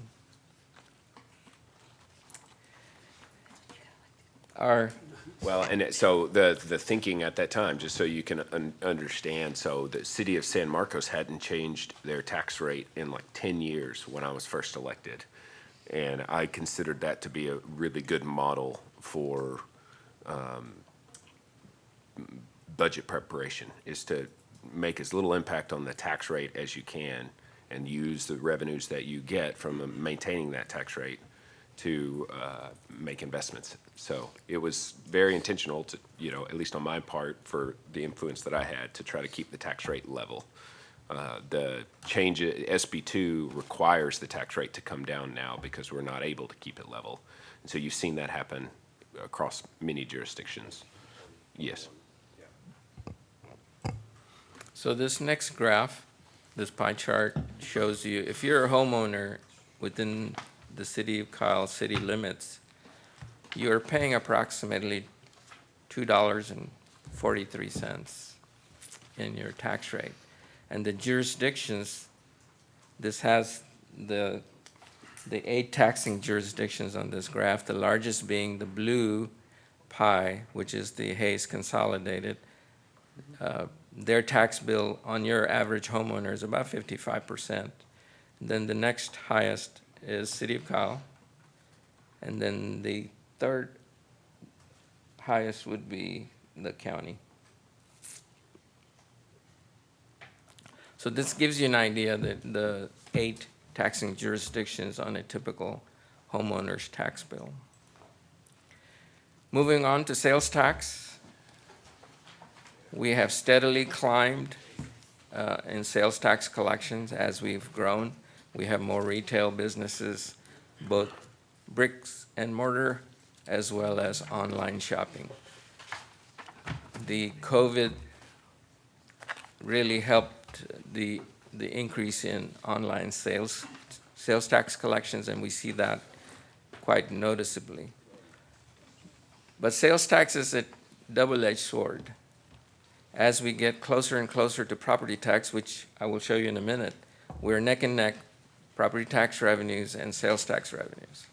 Sales tax revenue, the reason I say it's a double-edged sword is that during good economic times, we're making good money. But also when the economic conditions slow down, this is one of the first things that we see come down. So sales tax revenue is a very volatile source of revenue. So as we grow, we have to keep that in mind, that the dependency shouldn't be as much on sales tax as it should be on property tax. I will also give kudos here to Pervez because we, when I was first elected, the council's mentality at that time was to make projections on the higher end. And we changed that philosophy to be more conservative in our projections. As a result, I think since the pandemic, we just went 36 months in a row without a single month of sales tax revenues failing to exceed sales tax budgeted forecast, which is a very good sign as far as our budgeting practices, because what it reveals is that we are not counting on money that we are not receiving. So that being said, we did just have the first month where that didn't happen. So I noticed that your projections seem a little more conservative on this next year's growth, just based on the Yes, sir. trends we're seeing. Yes, I think that's right, and I think we have reason to be very confident in our projections just based on our historic abilities. Especially on sales tax, we need to be conservative. So after sales tax, this next slide is showing you the projected debt issuance for general fund. And general fund typically is issuing general obligation bonds. So on the first line, voters authorized in 2020, November 2020, GO bonds, and we're projecting that next year we will be issuing around $9 million, which is for the parks improvements. This is for our park projects that the voters approved. There was $10 million for park improvements. And then right below that is the 2022 road bond program that the voters authorized. These projections are from our project manager, K. Freeze and Company. However, both Bryan and I are very confident that these will taper back. I think their projections are a little too aggressive. We might be able to push out. In 2024, they're projecting that they're going to need an additional $25 million. I think that will probably most likely will get pushed to 25 or 26. Because in 23, we sold $40 million, which was from bond authority, $45 million. That money is still in the bank. So they're still going through the engineering, the design, the preliminary stuff. I think that $40 million will carry us through comfortably in next year. So that's going to slide a little bit. So if these projections stay on course, we're looking at adding $303 million to our debt for the general fund. Next slide. This will show you not only what we're adding. So I'm adding layers to this slide here. So not only what we're adding new debt, but I also wanted to show council what we're paying off each year. So it's the same slide, but now we've added the projected principal payoff.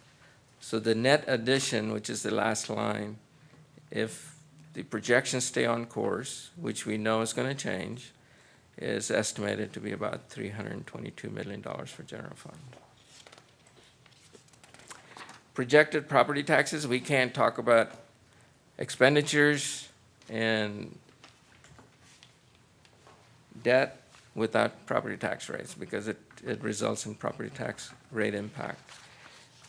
These are the projections that city's financial advisor completed in December and shared with council when we were doing the road bond program. Their projection for next year is 56.99 cents and 59 cents thereafter. This will change. This will change because we don't have the certified tax roll yet. Once we get the certified tax roll, by that time, the city manager would have finalized the city's proposed budget. There are other items that are still pending out there. I'll give you a few examples that we're still waiting on San Marcos to give us the animal shelter costs for next year. Those should be in any day. We're waiting on health insurance costs. Those should be in any day. So there are a lot of big-ticket items as well as small-ticket items that we're waiting on, but we'll finalize those between now and July 29th. So tax rates will change, and it will also depend on city council's policy decision as to what y'all would want to see in the tax rates. Is there a way to figure out, because I'm looking at the debt issued and then the debt paid off. In 5 years, can we have a number regarding how much a average price home in Kyle will be affected by the increase and decrease of the bonds that are gonna be in effect at that time?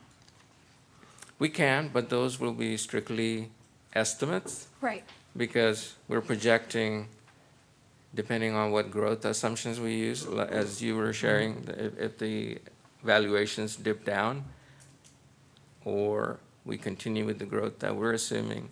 So it'll be, yes, to answer your question, yes, we can, okay, but it will be strictly estimates. They will change. just like the rest of So, it? Yes. All right, Another good calculus to do in terms of how much debt we're paying off versus what our total is to divide the general fund debt position by the projected principal payoff. So if you, in fiscal year 2023, if you take 110 million and divide it by 8.9, it gives you 12.35 years, which means that if you repeated that, it would take, if you added no new debt, it would take 12 years to pay our debt to zero.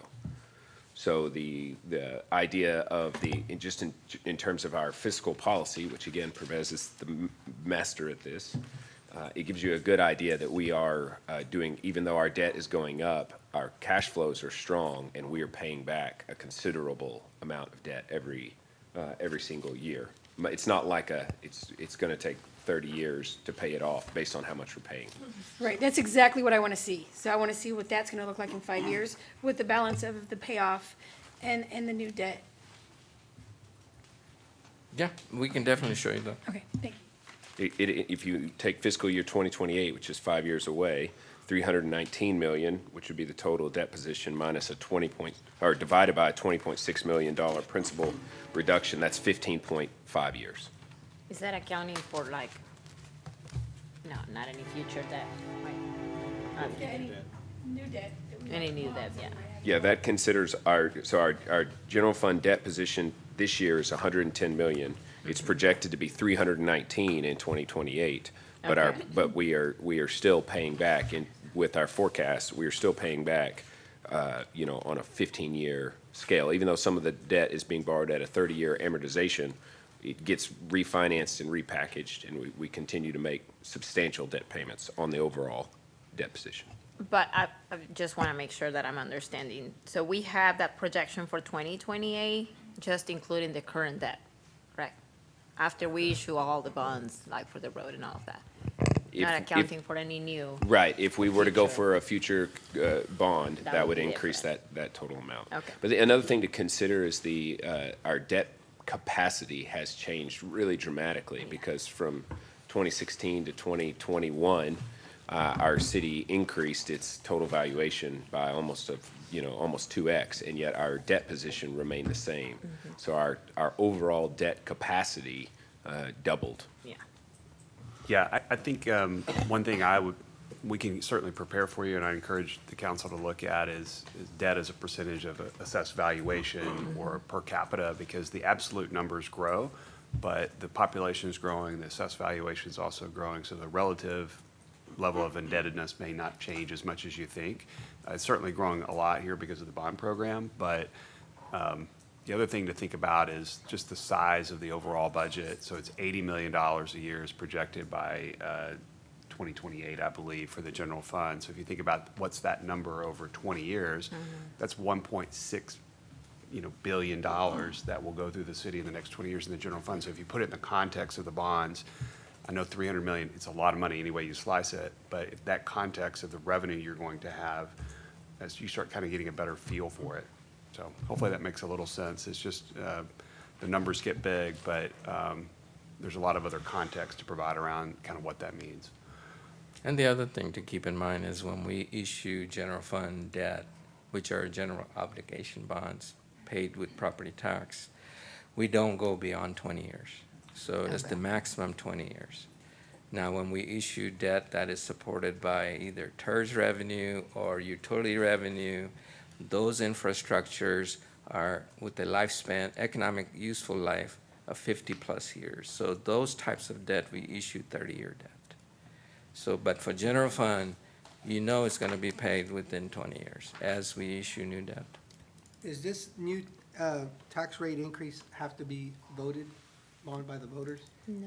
No, it'll be voted by city council. So the voters don't, okay. They The voted for voters the saw the road bond pack, the, Sorry. I thought any new change in the Yeah. tax rate, voters have to. yes, approve. the voters looked at that with the bond package, and I think, again, that was before me, but all of that was clearly communicated to the population, what's the impact of the taxes on the bonds, and so the voters authorized that. So we are not going to have the no new tax rate. Okay, this year, so I right? think, But we will have it, I understand where you're coming from now. no new revenue tax rate. Right. This is kind So of what used to be the effective tax rate is now called the no new revenue tax rate. When we get the certified tax rolls, we will know at that point what our no new revenue tax rate is, which is the effective tax rate, used to be, or what is the rollback tax rate, which is the voter authorized tax rate. Uh-huh. If we exceed whatever our tax rate that the city council is ready to adopt, Right. if it exceeds the voter approval tax rate, then we must go to the voters. Are we gonna be there? No, Okay. not under my watch, That's what, I don't want, right, no. We will always be equal to or less than. And we do that by decreasing it, right? By saying we're gonna decrease it, because Yeah. we know it's gone up and it's gone up past that threshold. So then you decrease it. So even though you can get new bonds, for the rate, we would just roll it back, is what he's saying. So if you remember, property tax rate has two components, M&O tax rate and INS. INS is the debt service rate, and M&O is the maintenance operations of the city. INS is fixed right. because we know exactly how much we owe and what we are going to pay next year. So INS tax rate is fixed. Once we know that part of the equation, the only piece that you can tweak is the M&O tax rate to stay within the voter approval tax rate. Okay, That's that's what I maintenance. needed to hear. So when the city manager brings the proposed budget before council, it will have the tax rate calculations, and you will see very clearly what our current tax rate is, what the no new revenue tax rate is, what the voter authorized tax rate is, and then y'all get to decide what the proposed tax rate will be. Okay. And that's what we're waiting for the county. Yes. At the end of the month, right? Yes, so on July, They're still doing their calculations. Right, I don't wanna hear the residents tell me, you raised my taxes. Okay, well, Zuniga. They raise them Well, themselves. We're still waiting to get all the ingredients from everywhere, Right. and then that's when they propose it to us next month. Right, okay, all right. Even if we don't raise them, they're still. They understand their tax rates, they understand their property taxes. okay, so moving on. I pay them too. For general fund, now we're gonna show you the 5-year updated forecast and how much money is available from one year to the next. So this is a very high-level summary of the city's general fund. There's like, I would say a good 1,000 lines that we have consolidated into 17 lines for you. And I won't go through each one of them, but I'll just share with you the structure of this format. So we start with the beginning balance.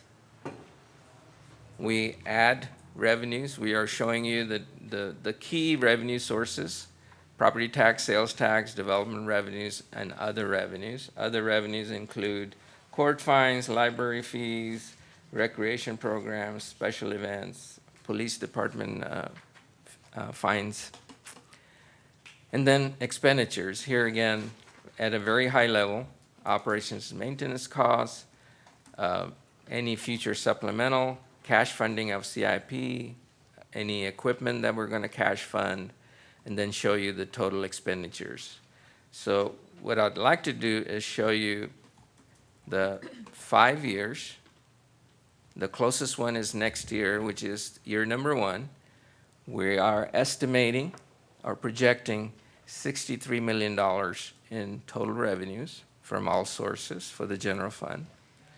And if you move down to line number 10 for year number 1, expenditures, looks like we're going to be around $68.7 million. And then the total expenditures and transfers out on line 12 is $70.5 million. That leaves us a fund balance or estimated projected fund balance on line 14 of $22.9 million. The city's general fund is in a very strong financial position. It's very healthy, and the city in general, I keep reminding Bryan, that is an envy of other cities in the state of Texas. It's a very, very strong financial position. So we're projecting that we will have $22.9 million in the fund balance. Let's take that one step further. The city charter requires that we shall maintain not less than 25% of our total requirements in reserve, meaning in the fund balance. We have exceeded that. So if you were to calculate what 25% would be, that would be $17.6 million on line 15. 25% of our total requirements is $17.6 million. And since we are projecting our fund balance to be $22.9 million, we have over and above the policy requirement by $5.2 million for that year. We're basically exceeding the city charter requirement. By having that fund balance at that level, it will be very close to 30% rather than 25%. So if you go across the fund balance line, which is on line 15, all 5 of the fiscal years that we're projecting here, they all have surplus fund balances over and above the policy requirements of 25%. This is a very strong financial picture for the city's general fund. I have a quick question, Perez, Yes, ma'am. just for my knowledge. Oh, did you No, have you're your hand good, up? I'm sorry. This money doesn't sit in a bank account, correct? Is it invested? Is it on like earning some sort of interest? What do we do with that cash? Okay. So we invest. Okay. We invest in daily funds. We invest in mid-maturity funds. And we also invest in some long-term funds. But most of our money is in investment pools. You will see each year I bring forward the investment policy update for council to adopt and approve. Governments are restricted in terms of what we can invest in. We can't go to Vegas, so we can't take high-risk investments. So these are low-risk investments that we are restricted to: CDs, agency bonds, government How much bonds. Tesla stock do we own? I know, that's what I was gonna say. Where are we putting the money? Anyway, okay, thank you. All right, so my question is, for line 10, you have TERS increment tax revenues. Is that what we're bringing in? Okay, yes and no. So let me explain that. So line 11 is,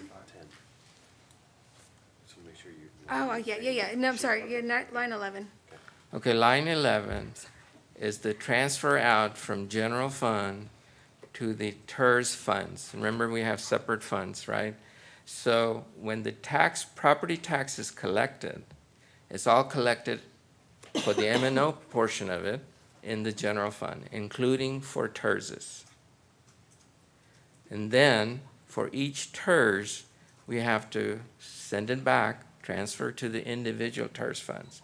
So what you see on line 11 is the M&O portion of TERS 1, 2, 3, 4, and perhaps 5. I don't know when 5 will be created, but we may have 5 also included. So it is not anything extra. Whatever TERS generates in M&O tax revenues, since they're all collected in one area, which is the city's general fund, now we have to send it back out to the individual TERSs to account for them separately. So if we, for example, we collect for TERS number one, 50,000, these are just raw numbers, $50,000, exact same $50,000 will go out each year to TERS number one. So where do we see the expenditures, for For example, TERS? for like TERS two? We will show you in a minute. Okay, so that's not gonna be under these? No, it will not be. Expenditures? So remember, going back to the fund structure, each fund is separate, so we can account for it separately, so it's not commingled. So for each TERS, you will see the revenue coming in and the expenditures for that TERS in that year and the fund balance for each of those funds. But we should see that on this forecast as well, right? Yes, so when we go to the all fund summary, I'll walk you through that real quick in a minute. Well, I think I want to make sure I address the question. So the money comes into the general fund, it's transferred out, and it shows up then as a revenue to the TERS, and then you'll see all the expenditures there. So this is just an in and out for the general funds. You're seeing on both the revenues, and then that revenue is transferred out to the other fund. Okay, so when we spend an excess amount of what was brought in, say, $1.8 million is brought in to a TERS, but then $5 million was spent out. Where do I see that expenditure on this 5-year budget forecast? You won't see it on the general fund, you'll see it on the TERS. That's what you'll see it. But the money comes out of the general fund. Right, it's deposited into the TERS as a revenue, and then you'll see all the expenses there. Right, so, There's no expenses related to TERS in the general fund. So So this, then- this is what happens in reality. So when you as a homeowner, you pay your tax bill or your mortgage company pays your tax bill, that money goes to the Hays County Tax Assessor Collector. Hays County Tax Assessor Collector will collect all homeowners' money, property taxes, within Hays County. Then they will send it out to the individual jurisdictions. So we are one of the jurisdictions, right? So City of Kyle gets its portion of property taxes collected within City of Kyle. Some of those homeowners are within TERSs, right? So their money also gets deposited in one bank account, in one transfer from the tax assessor. Then it's our responsibility, between the three of us here, Connie, Andy, and I, we actually break it down by general fund and the individual TERS is what money belongs to each TERS.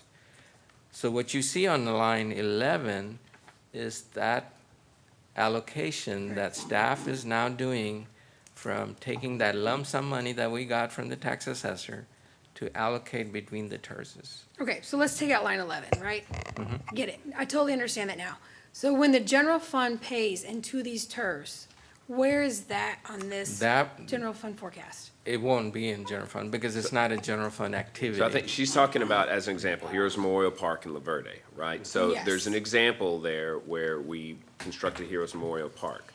That was a general fund project, general fund paid, but it's being reimbursed through the TERS.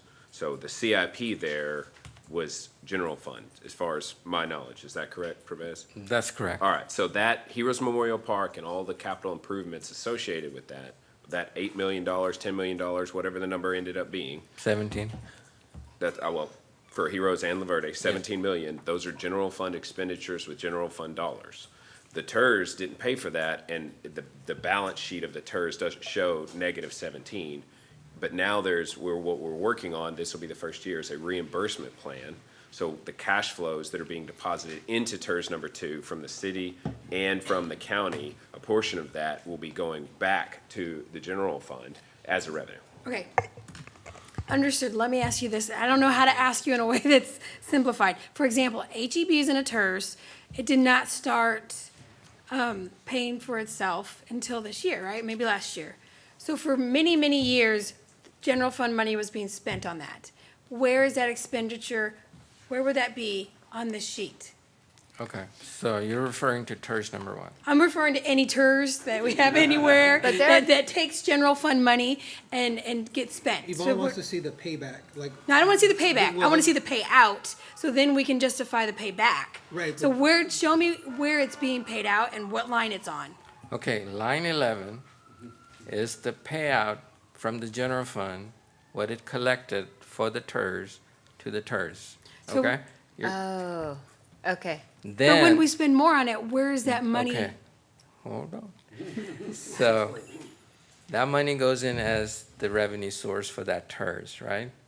Then when the TERS starts writing checks, whether it's for roundabouts or beautification or maintenance of a park, it will be showing under that TERS. You will see the revenues and expenditures for that TERS. It's in a separate fund. Each TERS is a separate fund, so we don't commingle with general fund. In the past, I think what you're referring to is general fund had to make transfers to cover the debt service of TERS number one because Or any there of was them. not enough revenue generated to cover the debt service. That hasn't happened in the last 2 years. I mean, that has turned around. So you won't see any transfers out to, extra transfers out to any TERSs. why don't we have a transfer in line item to the general fund? For, For the That's gonna TERS happen this year. For the TERS that is generating revenue to Okay. offset the initial. okay, I think, Because- which one is the only one that is okay, so. generating revenue, right? Let me help you with that question. That's a good question.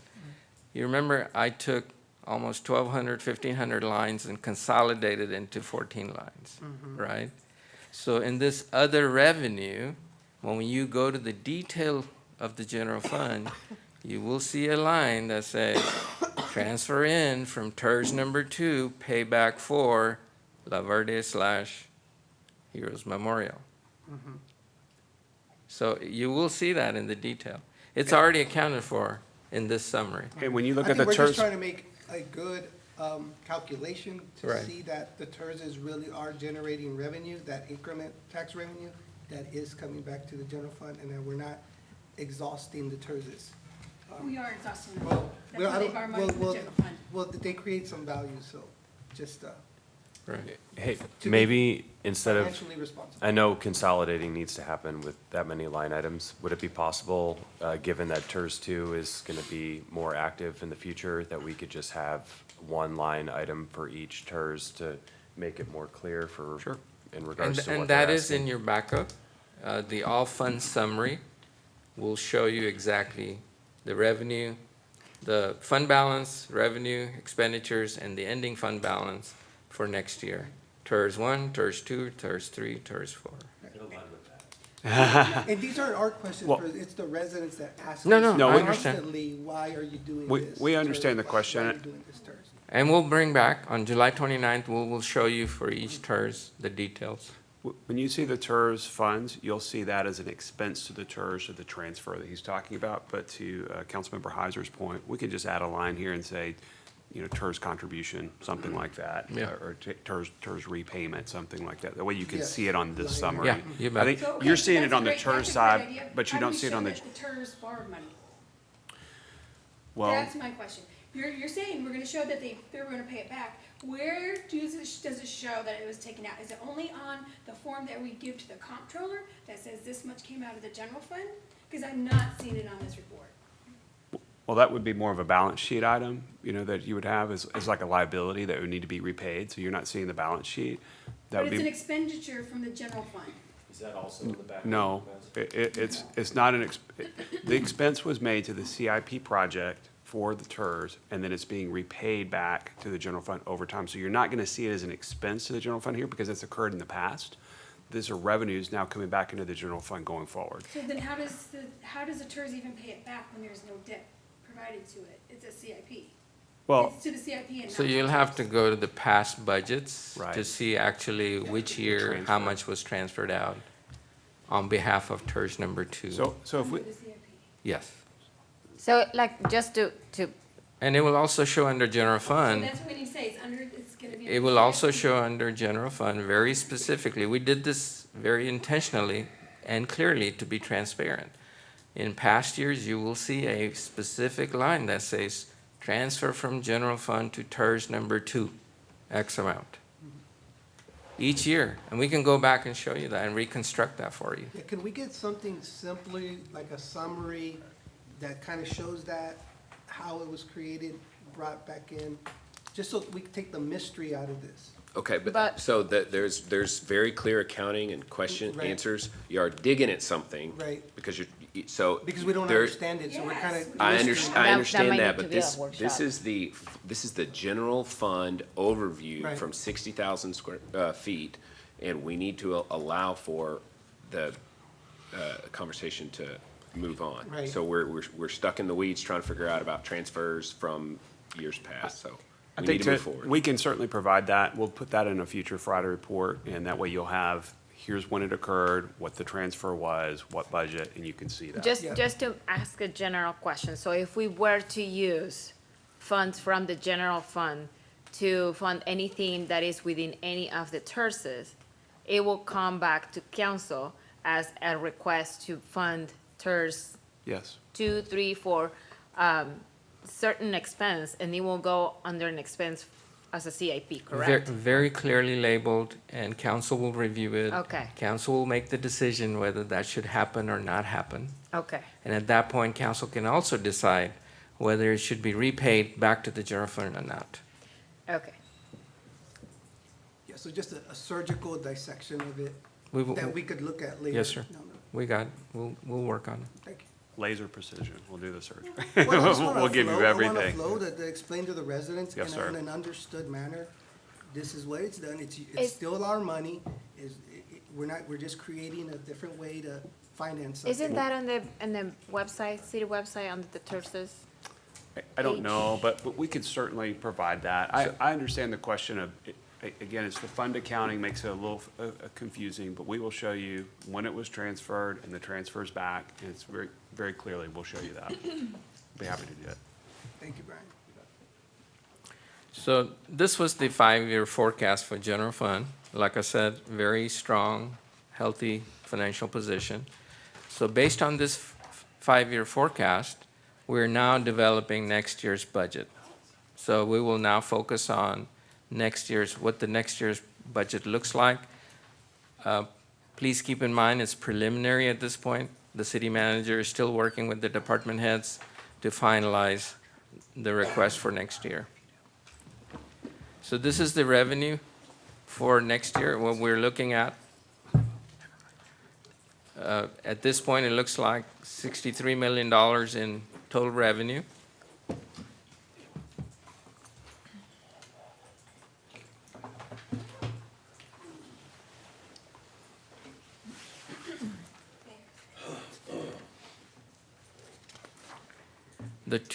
And I'll go highlight the 3 largest sources of revenue for the general fund. As I had mentioned previously, we're getting very close to property tax and sales tax. You'll notice that the blue slice of the pie represents property tax, which is about 29% for next year. Sales tax is looking right at it, 28%. So they're neck and neck, the 2 largest pieces. And the third piece is the development fees, which is about 18%, and that's shown in the green to your left of this pie. And then we have the other types of revenues, franchise fees, court fines, interest income, and then solid waste. Solid waste is a pass-through because the city has a contract with TDS to provide trash collection services and recycling services. So that's on the revenue side for next year. On the expenditure side, it's, at this point, the preliminary proposed budget looks like it's about $70.5 million. And here again, the 3 largest requirements are, 1, the public safety, which is about 25%, the bottom right of your screen in green. The second is transfer out. This transfer out has 2 pieces to it. One is CIP, the cash-funded CIP projects, which is the bulk of it, and then the $1.8 million that you all see going out to TERS for their M&O portion of this property tax. And then we have all other expenditures, parks and recreation, facilities, a library, economic development, streets, program in the Public Works Department, administration, IT, community development, and finance. Now, we're gonna do the same thing for the water utility fund. This is also one of the major funds of the city. Water utility fund is an enterprise fund. It is paid with user fees and user charges. General fund does not transfer any money to the water utility fund. Key assumptions we're using for the water utility fund, revenue growth is about 6% a year. Expenditures increasing by 5% a year. Compensation is the same as you saw for general fund because we're treating all city employees the same regardless of where they work or which fund pays for their salaries. Water and wastewater fund is a little unique because general fund is the owner.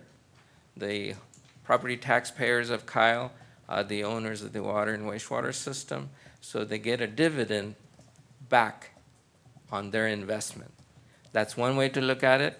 Another way to look at it is if this water utility was a private enterprise, they would be paying property tax to the city. So there is a transfer from the utility to the general fund, to the owners of that system, $650,000 a year.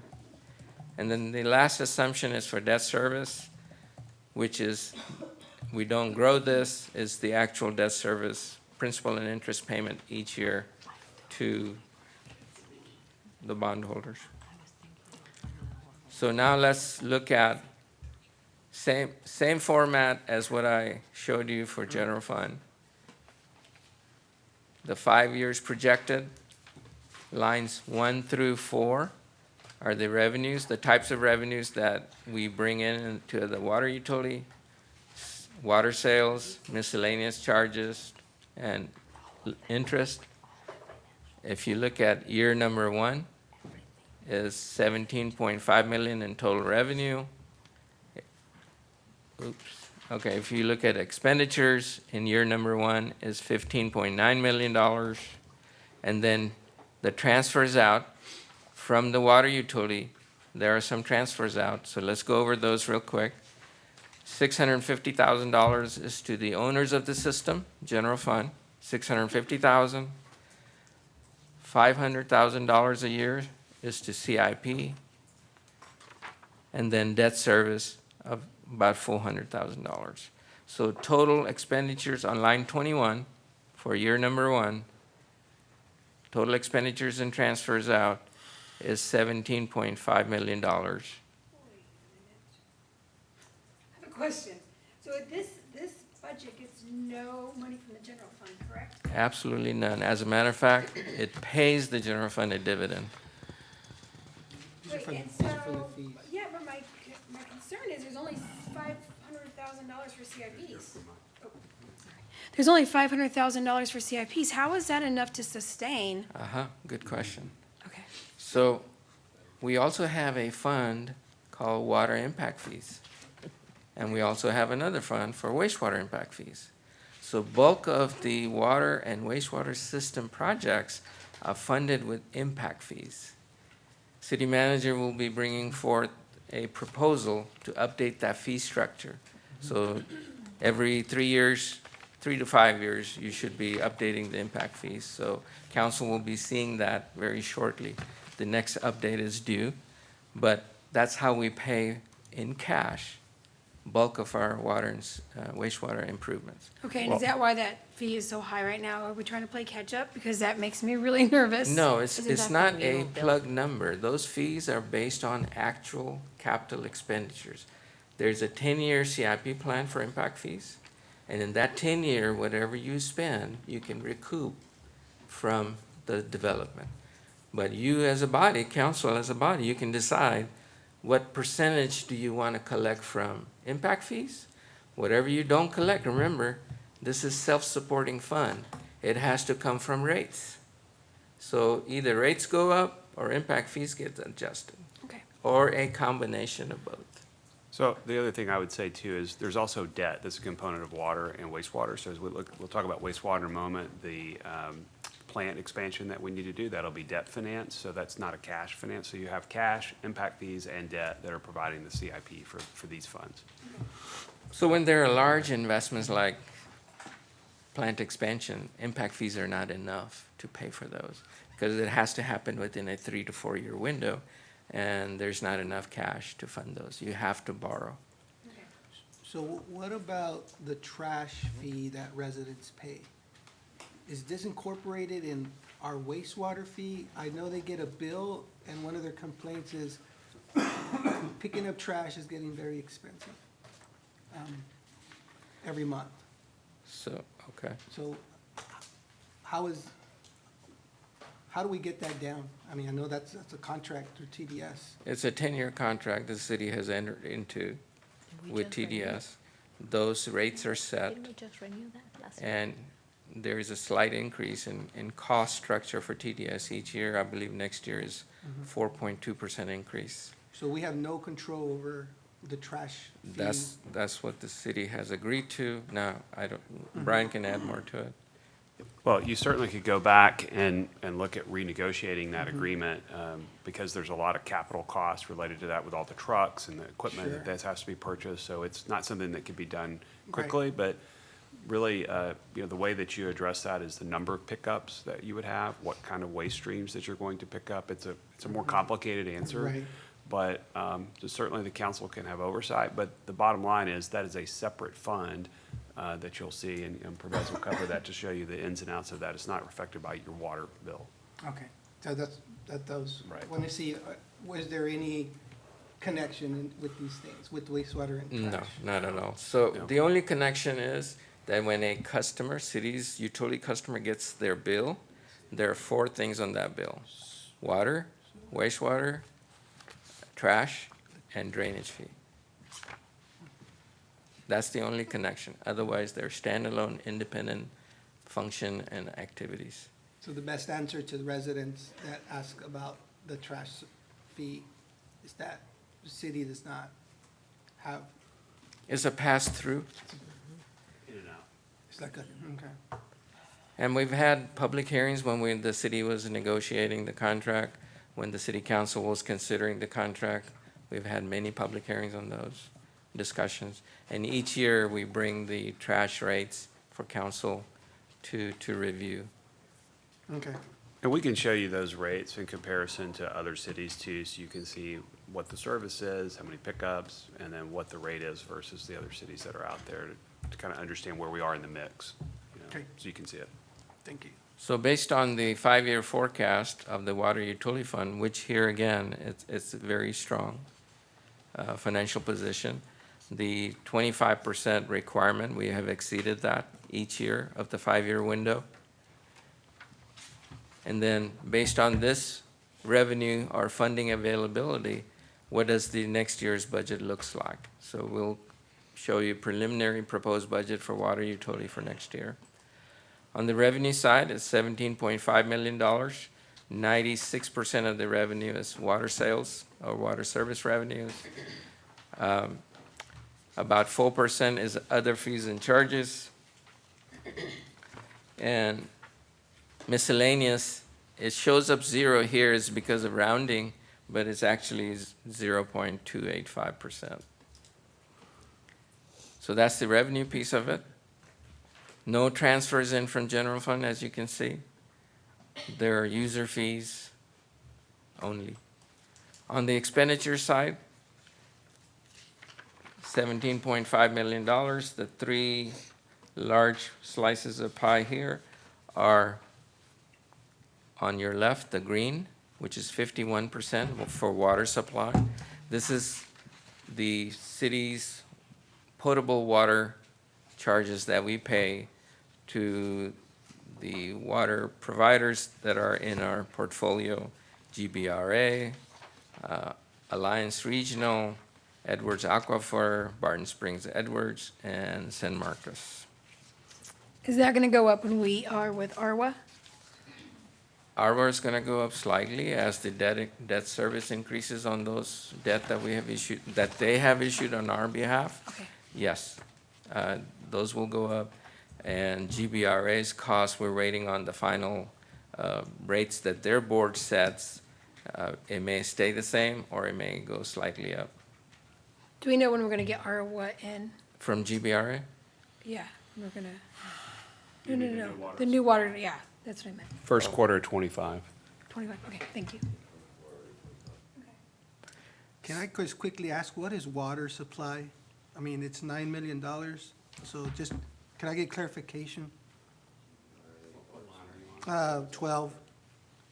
So that's the water that we buy to distribute to our customers.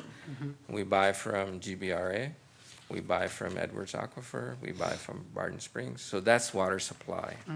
So all costs associated with bringing that water to Kyle is that total water Right. supply cost. Okay, thank you. And then you'll see it on the pie graph, that's about 51% of the total expenditures that the water utility spends each year. The next big slice is the mustard yellow, 21% for water operations. This is for our public works crew and associated costs to maintain the distribution system, from pump stations to fire hydrants to water lines. Those are all embedded in this cost center. And the third, next big slice is 8% for utility billing.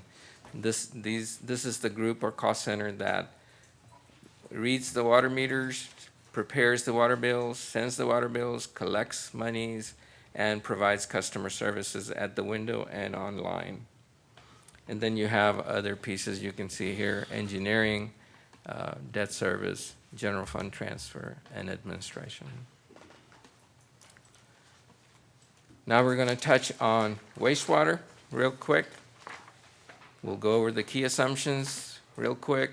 Growth, we're assuming the same as the water system, about 6% a year.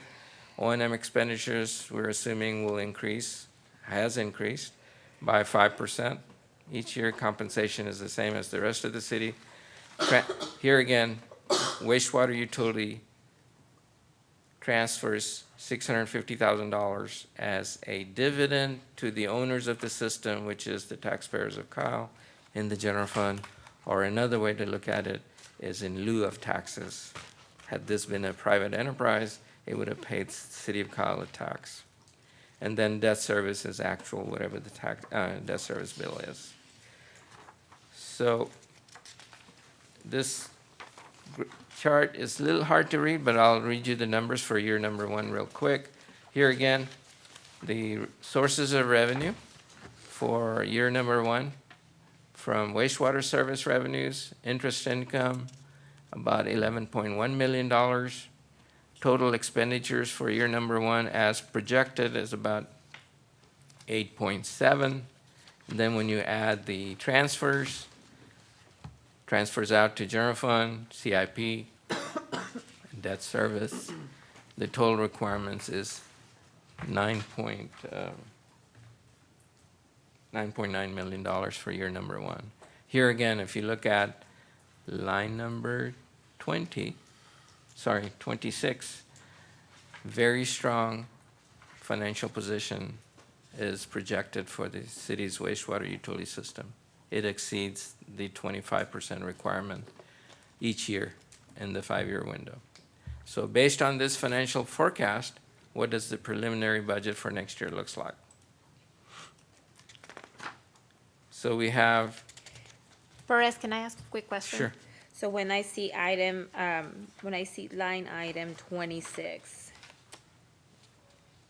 that's what's going to remain on in the wastewater utility fund. yes, So if we were to have some sort of emergency that is related to the wastewater, could it come out of that fund? yes, Okay, definitely.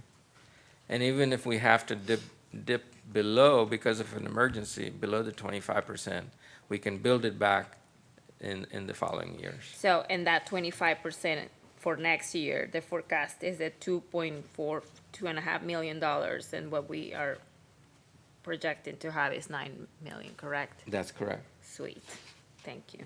So it's a very strong financial Yeah. position as well.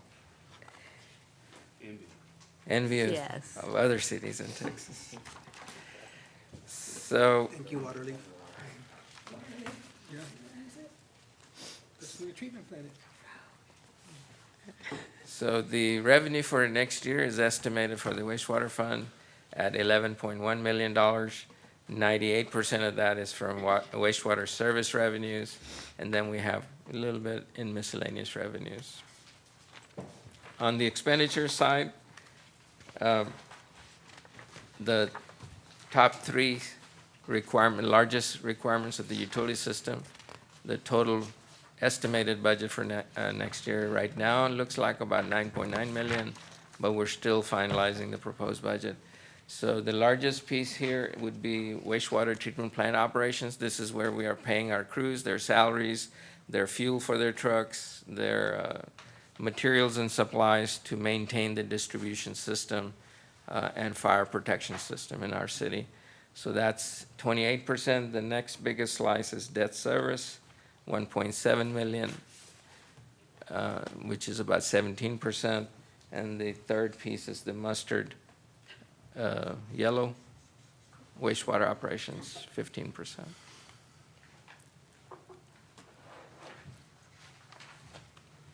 The green on top, that was 28%, is for the wastewater treatment plant operations.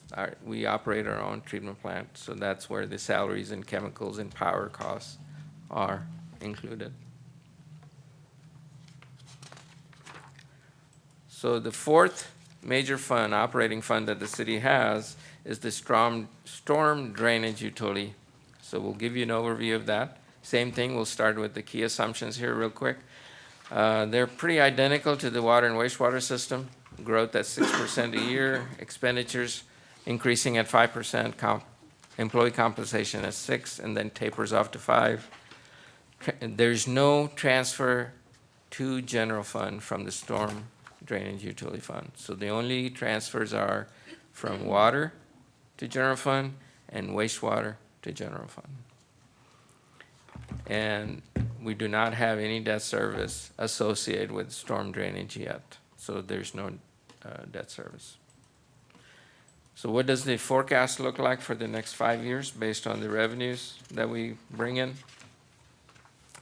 Same format as you've seen before for the other systems. Total revenue in year number 1 is $1.9 million.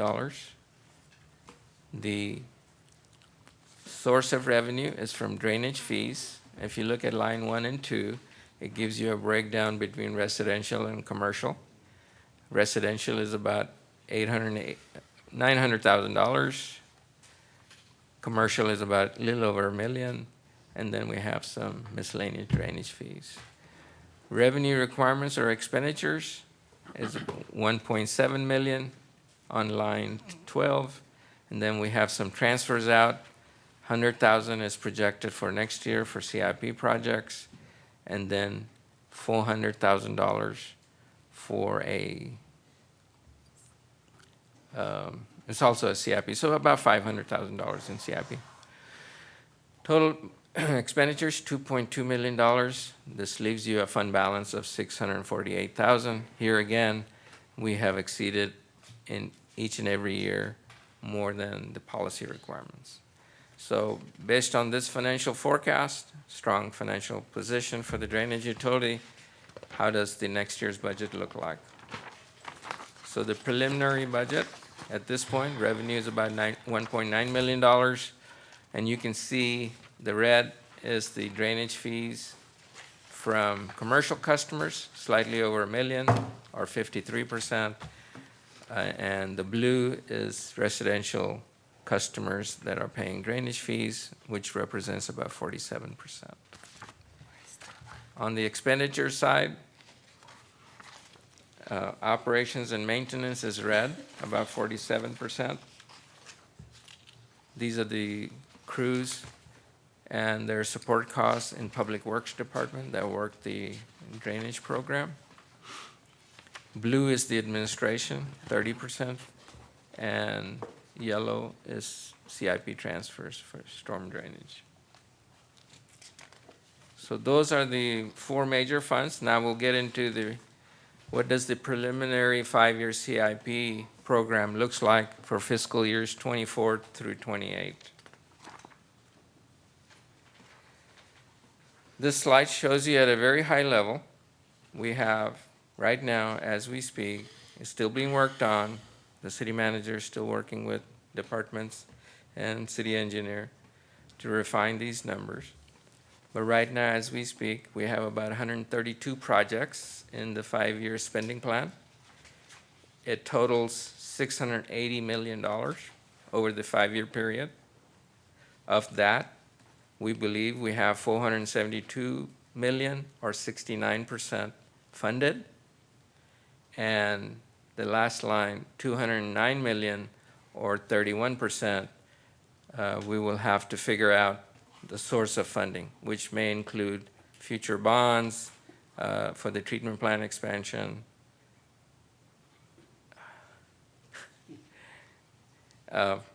is one big example of the unfunded portion. So at the bottom of that slide, you will see the 5-year spending plan that adds up to $680 million.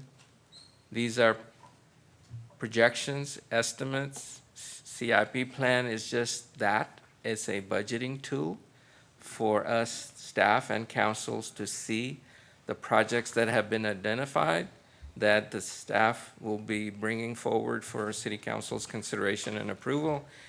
And this also shows you at the bottom what each year the estimated expenditure is for those projects. So next year, for example, we believe if we were to work on all of those projects as planned, it will come to about $176 million in expenditures. This slide is very similar to what I went over with the council during the visioning session, but we have updated it since then. So by funding source, what does that picture look like? For general fund, of that $680 million, general fund is about $73.5 million. Park development fund is $6.1 million. Water utilities, $2.5 million. Water impact fee. This goes back to you, Councilmember Flores-Kell, your question. How do we fund some of our projects? If you look at line 4, water impact fee over the next 5 years is going to be funding about $43 million in projects. And then wastewater with rate revenues, about 2.7. From the impact fee fund, another $45 million for wastewater type improvement projects. Storm drainage utility fund, $2.5 million over the 5-year period. Street rehabilitation fund. The source of this money is the ALM, or adjacent lane mile fee. Over the 5-year period is about $7 million. Transportation fund, this is partial general fund, and Campo, if we receive those final funds from them, is about $9.2 million.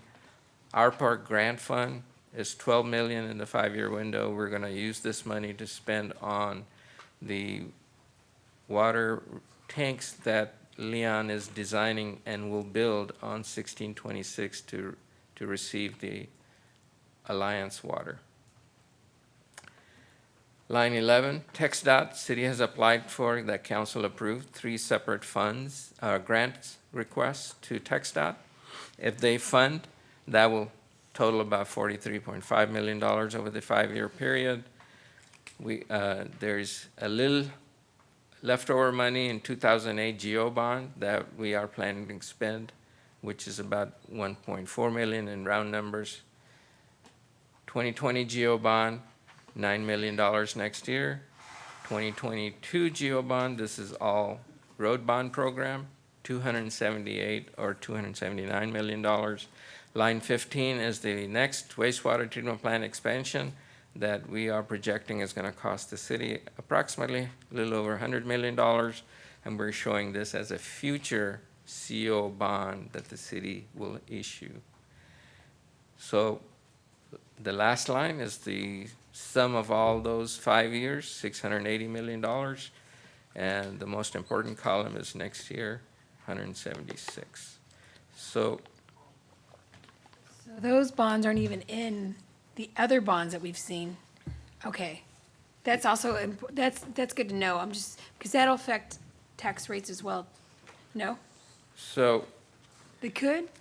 the bonds that we showed were GO or general fund bonds. Okay. When we went over the wastewater projections and wastewater proposed budget, the estimated debt service, or what we think we will issue over the next 5-year window, are included as future debt service in the forecast. And that debt's paid for by the fees out of the water and this, okay, wastewater, so it's perfect, by the okay. fund. All right, thank you. It won't be any general fund dollars funding it. As a matter of fact, at the next council meeting, which I believe is July 18th, the city manager and city engineer will be bringing forth a agenda item for design and engineering work associated with the next expansion.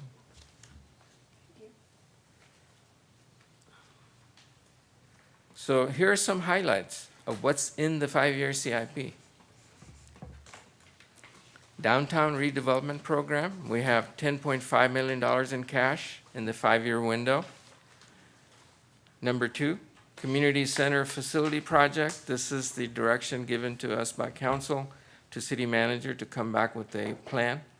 So we have put in some seed money, about $1.3 million, in case city manager needs money for consulting services, for survey work, for conceptual plans, preliminary engineering, what have you, to prepare for that plan to bring back to council with options for council's consideration. So we funded about $1.3 million over the 5-year window. Go Forth Road reconstruction. This is from Caseta Ranch Roundabout to BB Road, $1.1 million that city manager and Harper, our public works director, went over. Number 4, Heidenreich, this should be Lane, reconstruction. This is from FM 150 to Hayes County Bridge, $1.2 million. Number 5, street rehabilitation program. If you recall, city manager said that we increased the funding from $750,000 to $1 million a year. That's $5 million over the 5-year period. Street micro surfacing program is another $2.5 million. Daisy Lane illumination project. Mayor Pro Tem, this was of interest to you, this project. We have made sure that it's funded, fully funded. We have $1 million in the 5-year window. Traffic control improvements, $7.5 million over the 5-year window. Kohler's Crossing rehab, this is from FM 2770 to I-35 frontage. We have about $2 million set aside in the 5-year window that Leon is going to bring forth a plan before council. So going back to 7, so the illumination project would be for the bridge? That would include the bridge on Daisy? And that, as far as what we know, or is it just? So it's a joint project between Hayes County Yes. and the city, but specifically, I'll let Leon answer what's Just wanted to included see in where the it's at, scope. because right now, the lights are up on the Daisy going towards Chapa. So if we're gonna be able to, is that part of that project, or is it going to be an additional for Daisy Lane, all the way up to Seaton? Mayor Pro Tem, it's just for that Daisy Lane project that we worked with the county on. I Okay. went by the project yesterday and visited with the staff from Hayes County. They just have a couple more gaps to fill in on the shared use path, and Yes. most of the lights are up, and actually they were lit up. But they Yes. still have a few more lights to put up. They still have to wrap up the shared use path, and according to the county representative, they're going to try to wrap that up fairly quickly. So Okay. we're almost finished with that project. All right, thank you. I have a question. Are we budgeting this year? I know we had an agenda item regarding the possible temporary illumination for Colors Crossing. Yeah, I know you asked me about that, and we're looking at that, but I don't know the cost for it yet, and so it's not included here specifically because I just don't Okay. know what the number is. But I know Council member, Leon's we have a looking- meeting scheduled Monday with, internally, to discuss with the consultant that we've asked to give us a proposal for that project. Okay. They gave us a proposal for the whole thing, complete contract administration, from beginning to the end, and we actually just need a 30% to kind of see what's it going to cost us and how much, what kind of lighting can we provide there. So we Okay. we have engaged a consultant firm to help us with that. Okay, And thank you. and just to let the council members know, on the 150 side, we've gotten a quote from PEC's contractor. We're trying to wrap that up so we can get something back to you on that also. Thank you. Is that 10 million for, I'm sorry, 10.5 million? For the downtown redevelopment program, was that the money from 104 South Burleson? That's correct. We've Okay, so no redirected. new money would be going in there. That's correct. Thank you. I do want to point out too, there's line 12 is the fire station property acquisition and renovation. So that and the 10.5 are really downtown projects, so it's all inclusive of there. So that's included on that page. I think it's on Did- slide 65. Did we get an update from that? Because my understanding is they were not interested in selling. Yeah, I do not know. That's just something that was part of the program. So as we come back for downtown, we have more specific conversations. The point I was making is you have significant resources that are in downtown that you could use in any number of ways. But that's a line item that was specifically called out based on a previous plan that we had. Okay, yeah, I would like to have an update on that. I know that was something that the council voted on. If we can get an update on the fire station acquisition, that would be appreciated. Do we have a line item in here in the 5-year CIP, maybe for infrastructure improvements that we That can we add CIP? as we see next year or the following year, something that we need? So this is just that plan. It's very flexible. As things come up, they'll get added on. Something moves back because it's slow in acquisitions, right-of-way acquisitions, or other factors. So it's very flexible. Well, I want to make sure I understand the question. Are you asking for So- just like so a there's miscellaneous? There's a lack of wastewater or lift stations wherever, in certain areas in order to speed up some of the development. So if this is the time to have a line item set aside for where we see, maybe we can create a project to speed up some developments. Would that be something that Harper will add on to the budget if it were to be necessary? Yeah, and I think it could, yes, and I, Well, if because I mean, it's if a, we're already targeting projects over the next 5 years in CIPs, why don't we have a reserve amount so that we can target special areas that need maybe connections to wastewater? Yeah, how do we get economic development on the east Because I- side if we don't have the infrastructure to support it? yeah, I think that's the point I've mentioned to you guys is putting together an infrastructure plan for the east side specifically is for retail areas and the grocery stores that I know we've all had conversations on. I don't know those numbers yet, but that's something that we'll be working on and bringing back to you. And- Not in the next 5 years, because this is our 5-year plan. And so that's what I'm saying, can we amend this? Can we add, Yeah, can we this put is not something finalized. aside where it says maybe a $5 million set aside? Yes. So as we look at the 5 years, if we find that, hey, maybe it'd be beneficial to have wastewater hookups here. Well, Yeah. I'm thinking if we were to have a plan, right? Right. Like a For 5-year infrastructure CIP master plan, we shouldn't be, I mean, that's why we have a general fund. That's what I'm assuming. If we were to have to dig deep into something just to put infrastructure in there, it would be general fund. But what I don't want is just like put money in pockets and then ideally we want to have a master plan for that. Yeah, so just to address the couple of other comments, yes, I want to have a plan. We've talked about making that a I priority. sent you an email about a plan, right? You have? Right. Yes, sir, and I've discussed it with the council, about what we want to try to do with the plan, but I don't know that number, and so really it would be just purely speculative to throw out what that number would be, because I simply don't know that right now. I will be bringing that back to you, and this plan can be amended for future years to have additional dollars in it. And as we talked about with the wastewater fund and the water fund, there are significant reserves that are there that if you wanted to program those and do a budget amendment to have more cash fund that, or if you wanted to issue debt to build those water and wastewater lines, we can certainly do it. I just simply don't know what those numbers are right now.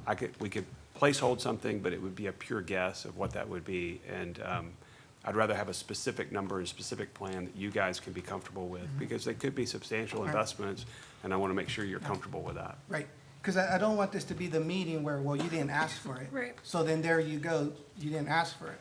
Yeah, and we Yeah. have 25 million budgeted for fire department that we don't know if we're gonna even get. So my frustration is with the fact that people tell me all the time, I'm anti-retail, I don't want retail on the east side, I voted against it, when it's really just the housing that I'm voting against. And I've advocated for retail to be in that area for the last 2.5 years, and it wasn't until the vision workshop that I realized that we don't have the basic infrastructure needed to support any kind of retail. So at some point, we've got to focus on how do we get that, not just the east side, but any side that doesn't have the infrastructure where we can bring that retail. How do we bring that to zero so we can start to bring those kind of ideas in?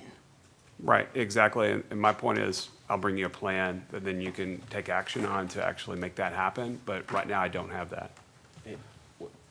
What he said before, though, is on page 62, the impact fee funds for wastewater and water, that money that's going to be coming in, that development money that's coming in to support the housing, also can be tapped into by retail, because it's going to be in similar areas. So those dollar figures are listed right here. We just, and correct me if I'm wrong, I think what you just said is we don't have enough context to know exactly where those projects would exist right now, to give you the detail that for what you're looking for. That's the problem. But the is money's here. why- Well, we don't know if that money's there or not.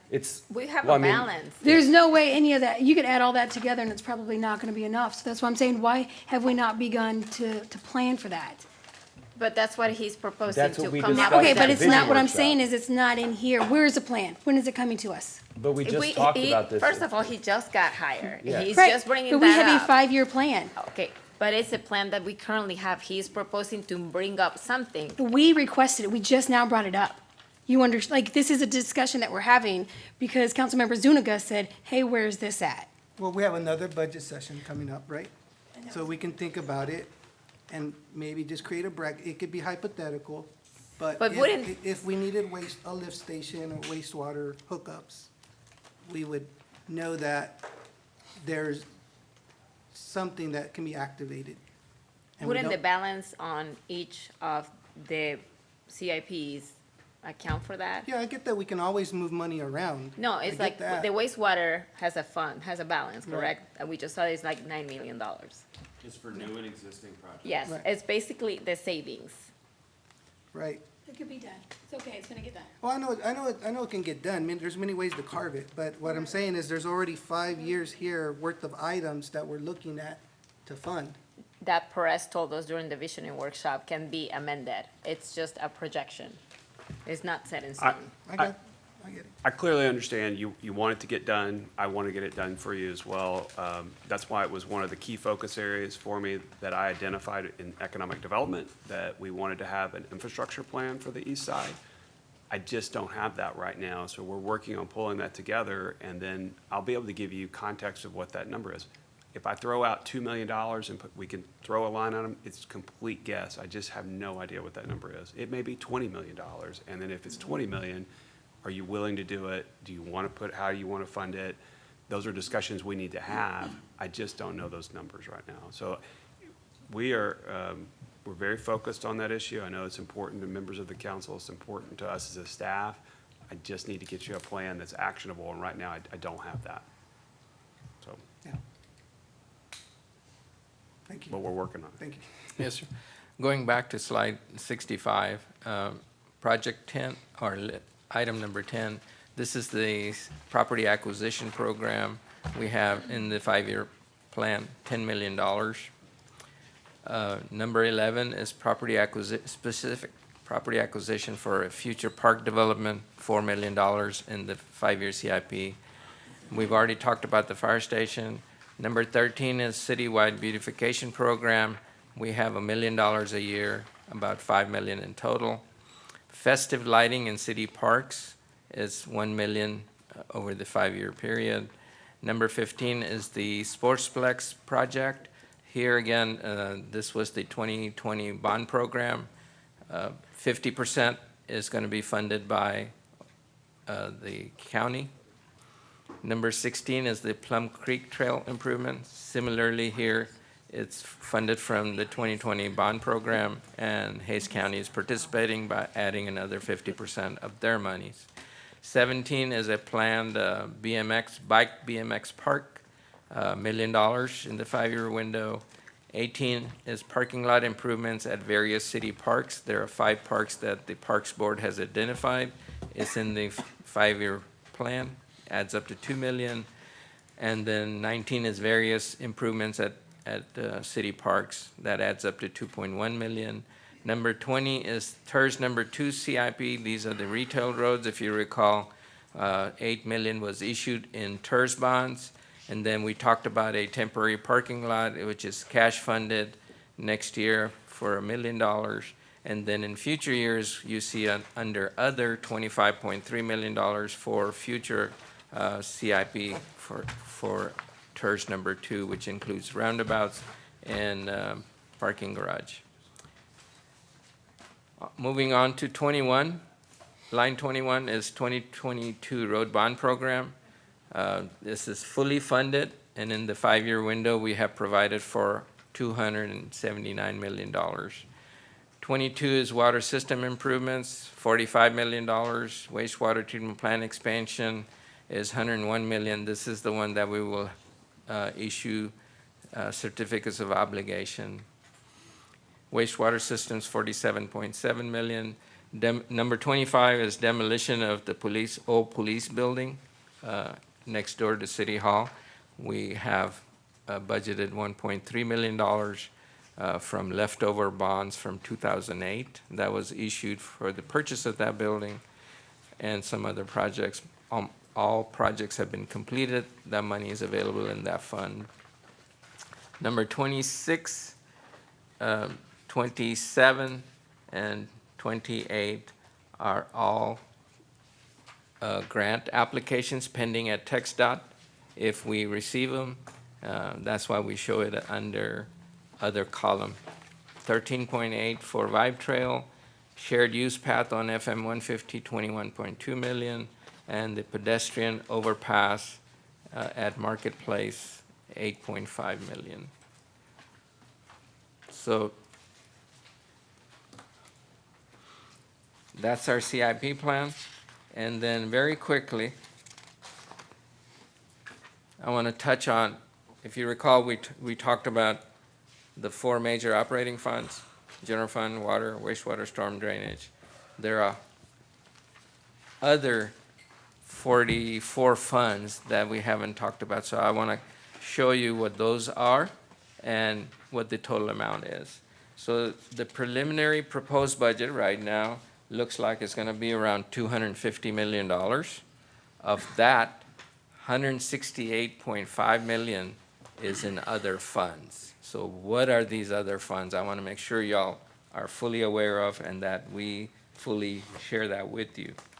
So if $250 million is 100%, the 4 major operating funds that we went over is about 33%, or $81 million. So the rest of it, $168 million, is for other funds. So here are some examples of what those other funds are. Debt service fund, this is the property tax related debt that we pay, is $13 million next year. TERS number 1, $1.8 million in expenditures next year. All of it is for debt service, principal and interest. TERS number 2, $14.2 million. This is for the retail roads, the parking lot improvements, some of the payback to the general fund. All of those are accounted for, and you can see that in the detail. Park Development Fund, $5.7 million. Hotel Occupancy Tax Fund, $220,000. General Fund CIP, $15 million. Bulk of it are our CIP type projects. Storm drainage, 500,000, street rehab, $1 million, American Rescue ARPA Fund, 12 million, water impact fee, 21 million, wastewater impact fee, 14.2, 2020 bond, 2.2, 2020 GEO bond, 17.8, and then, of course, the road bond, 46.6 million. So these are some of the other 44 funds. They're not all listed here, but they are provided in your backup document. So preliminary recommendations for supplemental requests that were made by city departments and what they look like in the city manager's preliminary recommended list. So some of these are going to be hard to see, but what I'd like to do is not go through each line, but by department, I can summarize for you what that increase is.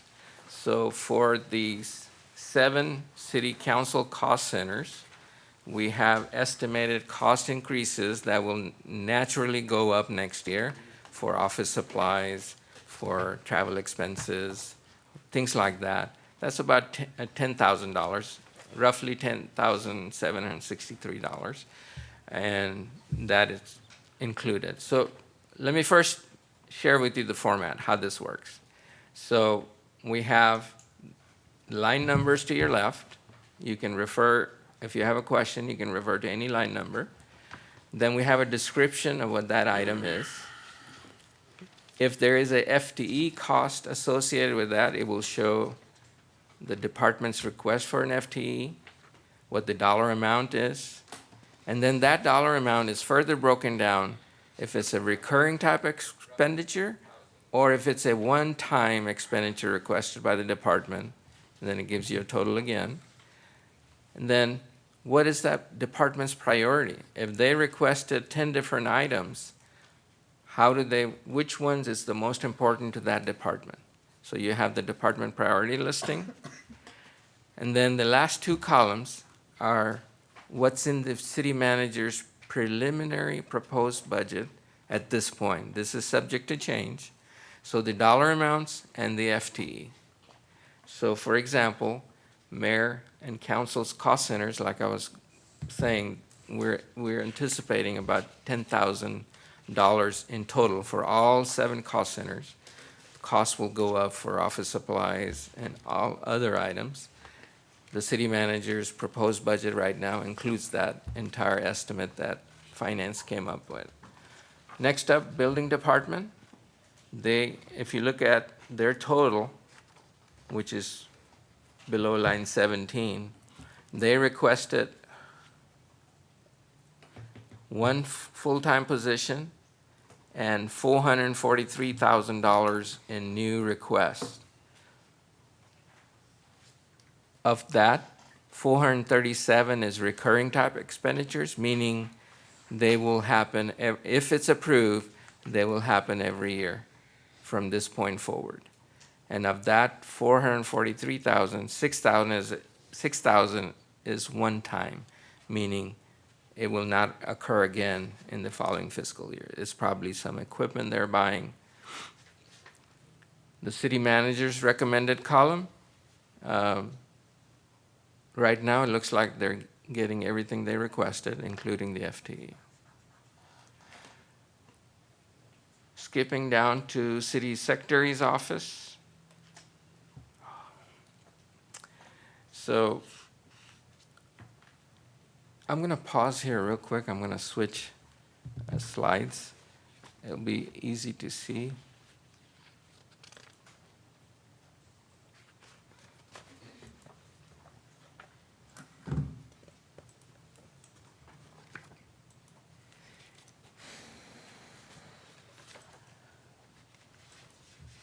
Are the numbers that we're looking at, Perez, for hires, new hires, does that include their benefits, or is this only salary that we're looking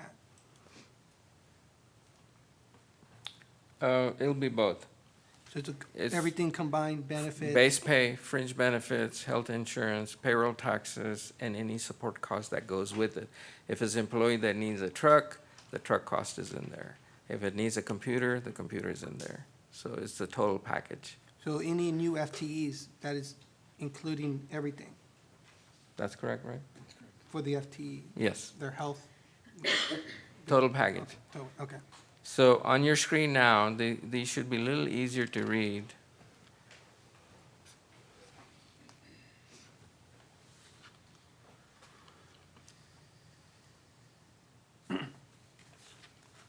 So I was going to city secretary's office. If you look at her bottom line, she requested one new position, a total of $77,506.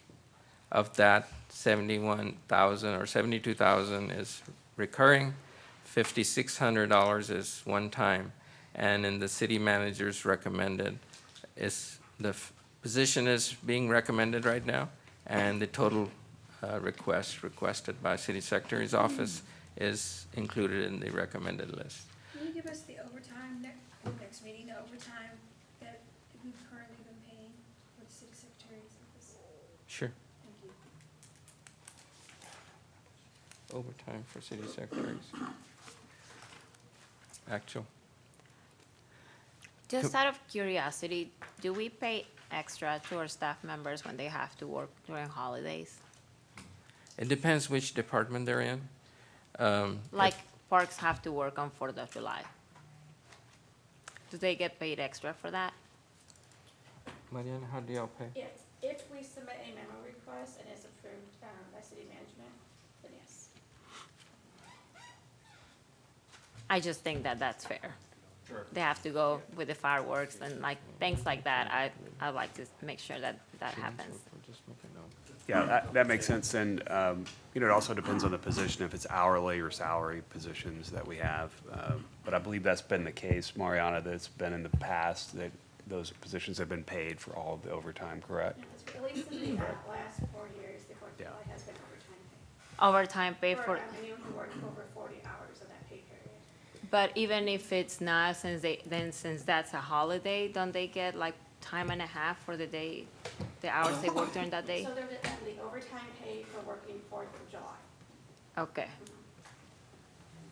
You're just wanting to make sure on that, but you're just wanting to make sure on that particular day that they're paid time and a half for those hours, even if they weren't working more than 40 hours during the week? Is that your Yeah, question? well, so if the rest of the staff members, hourly staff members do not work on 4th of July, but turns out the staff members from parks get paid, you know, the day, if they were to get the day off, then they get the day off plus the hours they're working that day. I think Sandra's right behind you. That's why I keep looking back there, but I think Sandra's trying to chime in, It just so. occurred to me, because I know they were working till Yes, late ma'am. that day, and I don't know if the rest of the non-exempt members.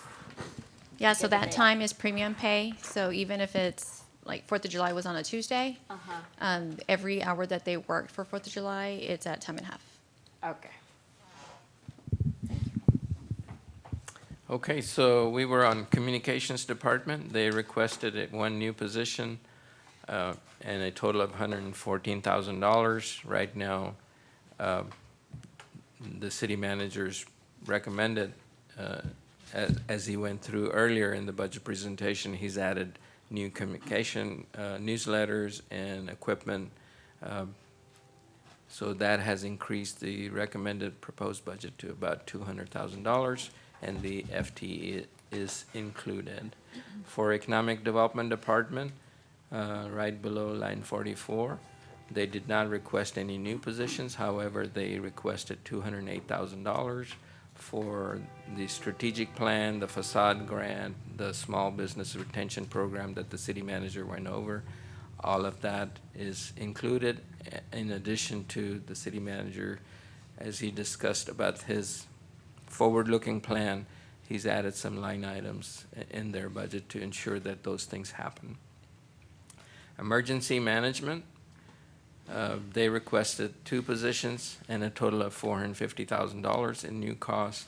And right now, as we have the preliminary budget, it includes $155,000 and no new positions. Engineering services. Do you mind if I interact on that one real quick, on the emergency Sure, sure. services? Okay. maybe I need to send an email on this, but when it comes to the vehicles, the all-terrain, Tobash, if you don't mind. I know you're requesting 2 all-terrain vehicles, but at this time, do you have your own vehicle, like work vehicle, that you could get to in case we have critical incidents in the city, or are you still using your own vehicle at this time? I'm using my personal vehicle, sir. Would it be something to consider, maybe investing in a city emergency management vehicle that has life and safety equipment inside, like what we have at our department? We have fire extinguishers, ropes, radios, things like that, that's already there. Yes, sir. That's where Because I know you got 2 of them here for 130. Yes, sir. And I'm wondering if we were to, how you would feel if you would need maybe an actual vehicle itself to be able to use that. Because I also see that the mass cares to stockpile is less than 8,000, less than 7,000. Yes, sir. Which I would probably assume that we would need to go higher on that one. That is Bottled from water and things like that. the mass care stockpiles are sold by ProPack. There are 2, I guess, imagine a dumpster, but thinner, that hold up to, I think, 60 cots, 60 blankets, pillows, meals ready to eat, things like that. They're for a shelter. So they're not terribly expensive. Cots, I don't know how much an individual cot costs, but they're not that high. The vehicle, the reason it comes out to so much, it's about 65 per, 50,000 just for the base vehicle, and the rest is for upfitting it with the equipment that you described, radio mounts, computer mounts, lights, sirens, safety equipment, mobile communications, that sort of thing. Okay. So Mayor Pro Tem, to clarify that, when the all-terrain vehicles were deleted or removed, we added a leased truck Okay. for the emergency management group. It'll have the, like PD flashing lights, signage, extra equipment on board. Okay. On the note, when it comes to the stockpile, do we have something in place still to where if we do have a neighborhood that goes down, like last year when we had that Monarch, when the water went out? Yes, sir. That we have those funds available to get water to the residents, like we did at the distribution center at Chapa? Do we already have something still set up to where we have those emergency funds ready to go to deploy water, to deploy those type of resources to neighborhoods? Because the way I'm looking at it is, as we're gonna start doing the construction for the road projects, let's say they hit a water pipe, and then let's say Waterleaf is gonna be out of water for at least a day or 2. You know, how are we gonna be able to get water to these people or an emergency situation? So we can make emergency purchases, which is what we did at CHAPA last time. The reason it never wound up going before you to ratify after the fact is because Monarch, I think Monarch just paid for it. Okay. They sent us a check and reimbursed us the total amount. Okay, just wanna make sure we have at least something ready to go for that in the emergency budget. Thank you. Thank you. I have a question for you, Mr. Tabas. What exactly are the 2 positions that you're requesting going to do? One is the deputy emergency manager. So like today, this pursuit that led to power outages and steeplechase, they would be handling that while I'm handling this. The planner is to keep us on track for grants, for the various cycles. We have the hazard mitigation program that we're a part of with the county. They draft the initial plan. We submit an annex for the city of Kyle. That's been on the back burner because I've just been dealing with stuff as it comes up rather than being very proactive. The planner is basically the admin assistant for the group. The deputy and myself would handle short-term and long-term planning and processes. And indeed, if I can, I don't know if I'm allowed to make requests, but if we could fill those by myself, in addition to the normal stuff that I have to do, like coup planning, emergency planning, I brought in the equivalent of my office's budget in grants and equipment. Expand my program, we'll be able to bring in the same thing. You bring us to, I think I asked for $450 for everything to include the sirens. In 3 years, those will be grant funded, if I have the team to put it. Did you got approved a couple of grants this year, you said? Yes, ma'am. Between PA and the police one, that's $180,000. I'm still working on hazard mitigation. We're about to start a new cycle from Winter Storm Mara. And how did you put those grants together? I'm just curious. A notice of funding opportunity is issued by the granting authority. I receive those through either the federal grants portal, the state's grants portal, or through CAPCOG, where I represent us for the Homeland Security Task Force. From there, I assess what the needs are, how much work I expect it to be. I have been hesitant to tackle any complex grants because I'm just one guy trying to make everything fit into a work week. Well, you certainly seem more efficient than the lobbies that we have, so I'm happy. Thank you. Thank you. I have a question.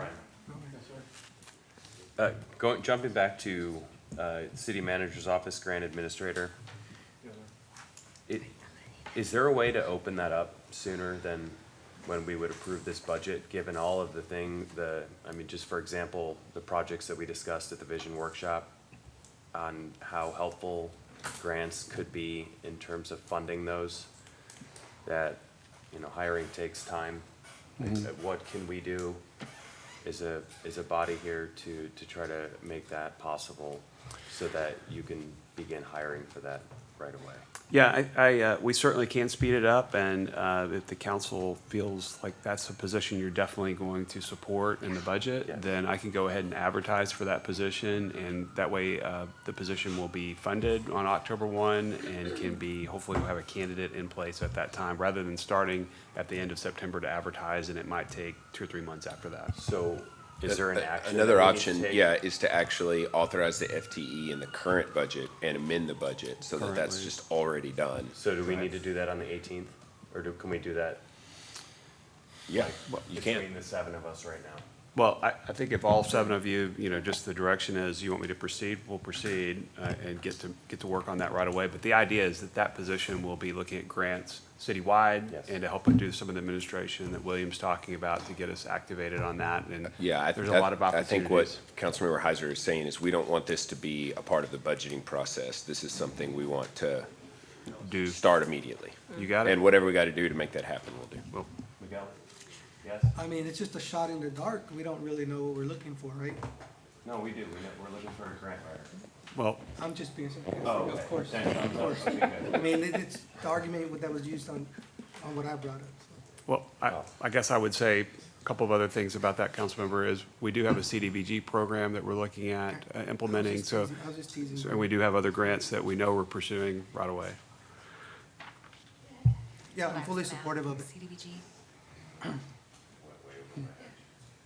Okay, do you have a question for William? Yeah, so I understand correctly, Brian, the recommendations from the city manager are what you're recommending. There is a priority, if I read through these numbers, right, for every department of what they wanted first. And then the blanks are what's being not recommended. Is that right? That's right, yes, sir. Okay, thank you. Okay, well, I need him to come back up here. Well, my outlook is we are too big of a city to have a one-person department in any department.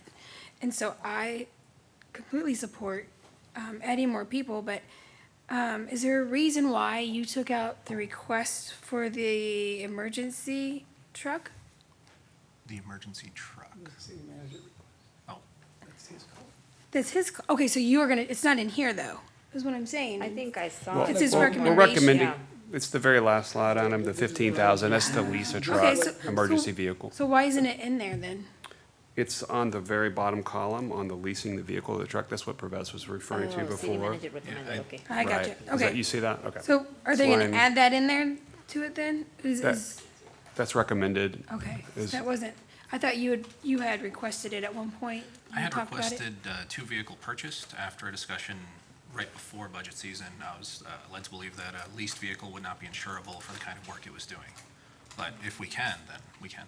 I mean, Unless he is in the middle of a tornado, I don't see how we cannot use a truck for emergency management with flashing lights and signage. 'Cause- okay, well, 'cause we would he have to rec- ask him because I don't think we have to be in the middle of a tornado. Emergency happens all the time. You never know what Will is gonna have. That's not my position, so I would ask that of you, like, what is the difference between just putting some flashers and hoping that people respect you enough to like pull over as opposed to having an emergency vehicle? The purpose of the emergency management vehicle is in a true sense, to establish a command post, similar to what the fire command vehicles do. So you flip open the back, the board comes out, you have a mobile radio booster. You are able to establish command and control wherever that vehicle is, as well as broadcast, there is an option to do that with a leased vehicle. I was just under the belief that a leased vehicle would not be insured, or not be able to be insured for those purposes, because you're going, like on a river flooding, you're going to wherever the ICP is, which is usually near the impact zone. Right. Intentionally taking your vehicle somewhere dangerous makes the insurance companies kind of hesitant. Oh, yeah, that's a legit concern is what if something happens during this, he's going from point A to point B, and now this car is wrecked and it's leased or something happens. And so for me, we're growing. This is a brand new department. We're talking about 1 year into it. So it's gonna be more expensive, in my opinion, because we are starting to build it. And so I would love to see an emergency car with all the tools that are required in case there's an emergency. That's because I'd rather be safe than sorry. But that's not what he requested. He requested 2 ruggedized, multi-terrain, these are like ATVs, right? No, sir, those are SUVs. Think Tahoe police package, only instead of the rifle and armor in the back, it's command and control equipment. I did have, and I printed out and gave it to you guys, the quote Right, from can we do a Ford ride and the along? quote from Maltech for the outfitting. Right to it, chemicals bill. So that should be somewhere in this packet. To reiterate, I think that's what it was originally, was to have the ATV.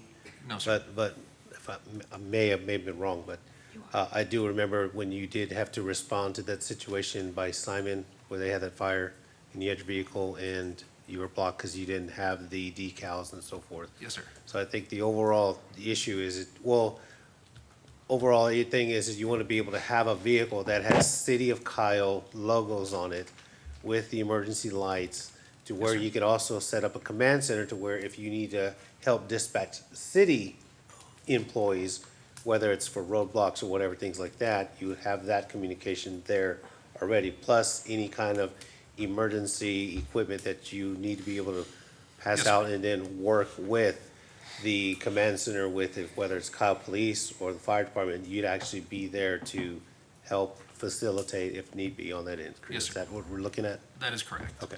So my question to you, Brian, would be why would we not have one of those? That's recommended with a lease vehicle, the 15,000. But the lease might come into an issue if I we. don't think that's going to be an issue with insurance. On the leased vehicles, all of our PD vehicles are leased. They're also in hazardous situations. They are involved in hot pursuits and things like that of And it's gonna be able to suspect. provide him everything that he needs? Yes, that's the Okay, plan. because emergencies are never planned, and so I That's was right. trying to make And I sure. think, Williams is part of a larger team too, with the police department and the fire department as well. When there's something that's happening on the scene, there's a variety of vehicles, a variety of staff that are there to help respond to that. So I do believe the vehicle's needed. That's why I recommended it. Okay, thank you. Thank you. So moving on to engineering services, they requested 1 new position and $360,000 in new supplemental request, which the largest piece of that is a $250,000 E. coli / nutrient reduction study. It's a 2-year study, and the position is $93,000. The manager's recommended list includes all of that. Then we have Environmental Services and Trade Division. They requested 3 positions, $407,000 in additional funds. The manager's recommended budget includes all 3 positions are funded, and $285,000 in additional funds. Now, can we confirm that those positions will help with the oversight of new building as far as the environmental stuff goes? For which ones are you talking For, is that environmental services? Chance here, you want to just Chance address that? So this is no longer the beautification department? I'm confused. I'm sorry, what was the question, ma'am? I'm confused as to the department. So I thought he was in, did we always call it environmental services and trade? Yes, ma'am. Okay, I just know it as a beautification department. Sure, yes, So, what would the 3 new employees be used for?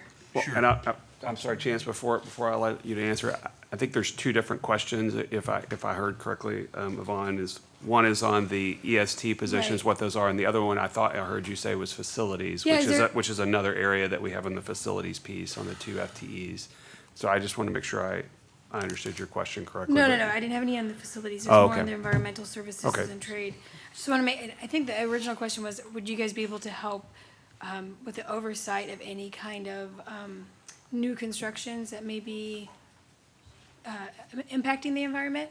Like if they have their stuff everywhere, if the garbage goes into the street or, Oh, yes, ma'am. We deal with illegal dumping and things like that. As far as the building itself, that would fall under stormwater drainage. I would imagine different issues that would arise.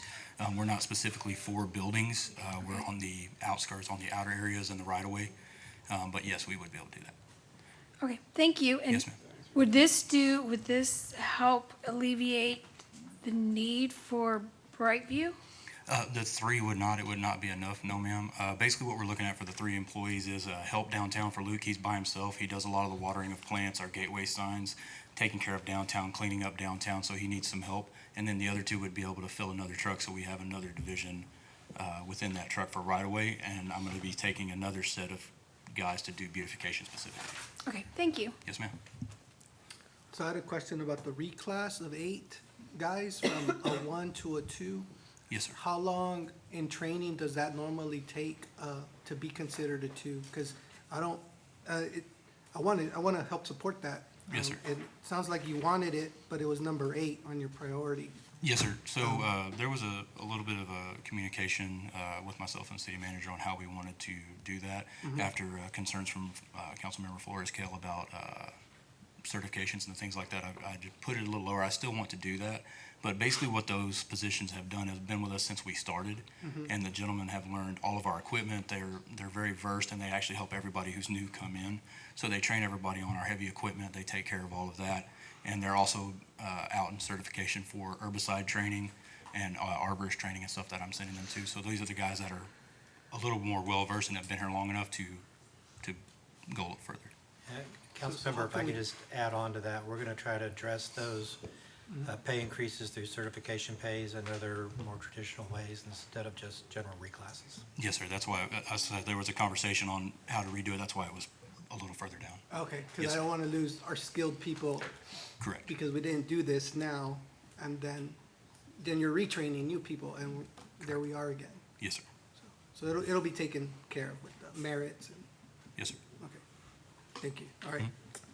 Don't go too far, Chance. Facilities maintenance, that division requested $254,000 and one new position. However, in the proposed budget, it was considered that once we bring the new police facility online, that we may need an additional custodial person. So instead of one, we made it into two new positions. So for facilities, the recommended amount is higher than what they initially requested, and the number of position is higher than what they initially requested. Thank you, Chance. Financial services, we can skip that, no.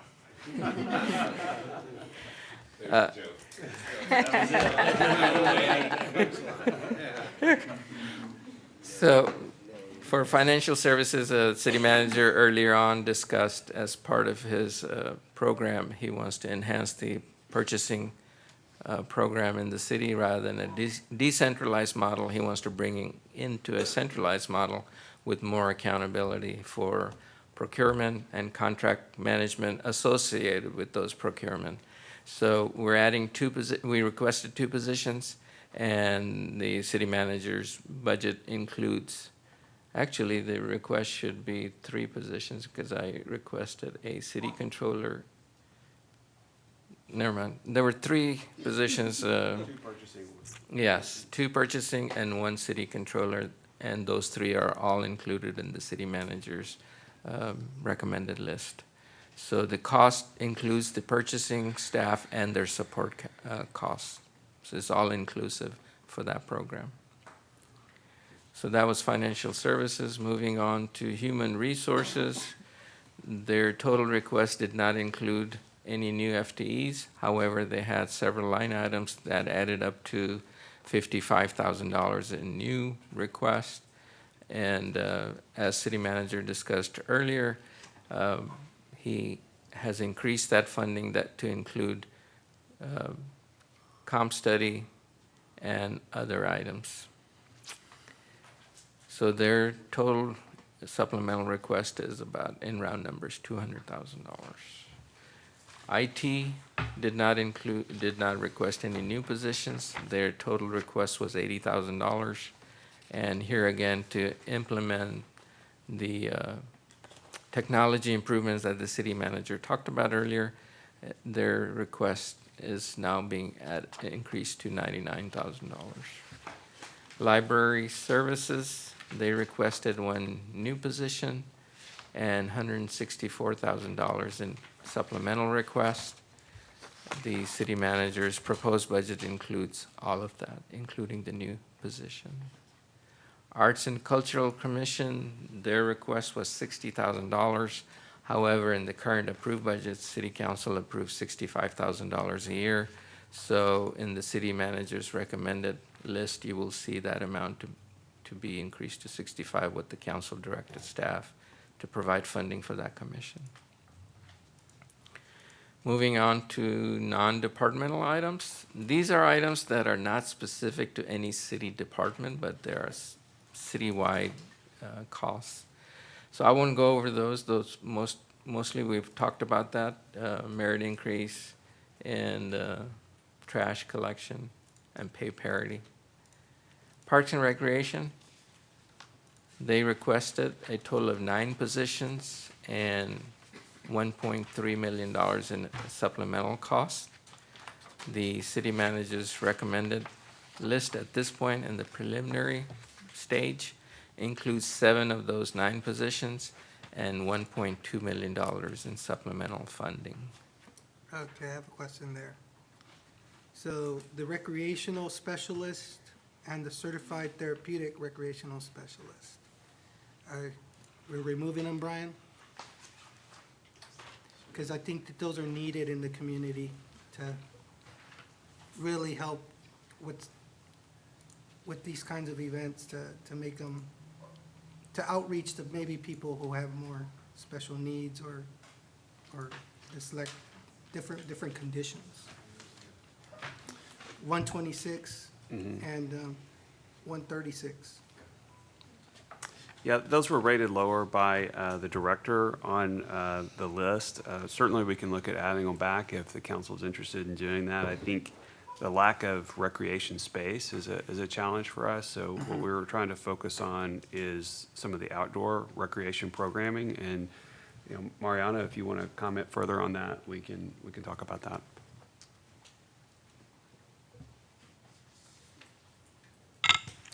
So to answer the question, we would love to have a certified therapeutic rec specialist and a recreation specialist. However, in our order of priority, they were towards the lower end because we already have staff programming therapeutic programs, and we already have recreation programmers.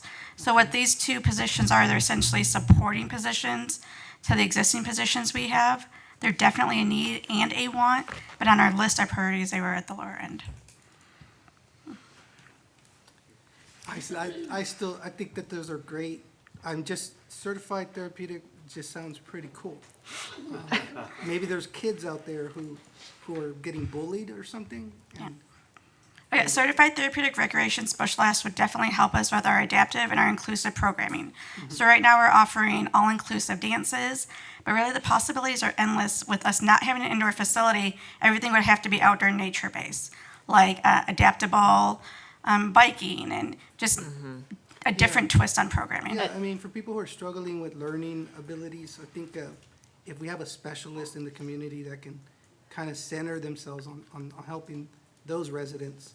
Do you have a definition of what the position? So I have a couple of questions. You let me know when you're done. Yeah, I'm done. Okay, so I would like to learn exactly what the definition of that, I lost it. 120. The certified, what? The therapeutic, yes. So I would like a definition of that. Did you add it to the budget, any sort of, devices or mobility equipment for people with disabilities, like the ones that we saw on the Trail Summit. So for this budget request, we did not, only because we already have an existing line item for recreation-sponsored programs and supplies. Okay. So we did not for this. And also because we don't have a CTRS on staff. So the difference between a recreation programmer and a certified therapeutic recreation specialist is obviously the certification. The CTRS has extensive additional education and certifications to work with people with physical disabilities. So they're able to offer more inclusive and adaptive recreation programming okay. That will meet those abilities of all people. That means when you do the outdoor programming, if somebody has certain disabilities, that person will be assisted by the certified. Right, for example, individuals with cerebral palsy, for example, Okay. autism, amputee patients. So it's nothing to do with bullying. It will be more with like physical challenges. Okay.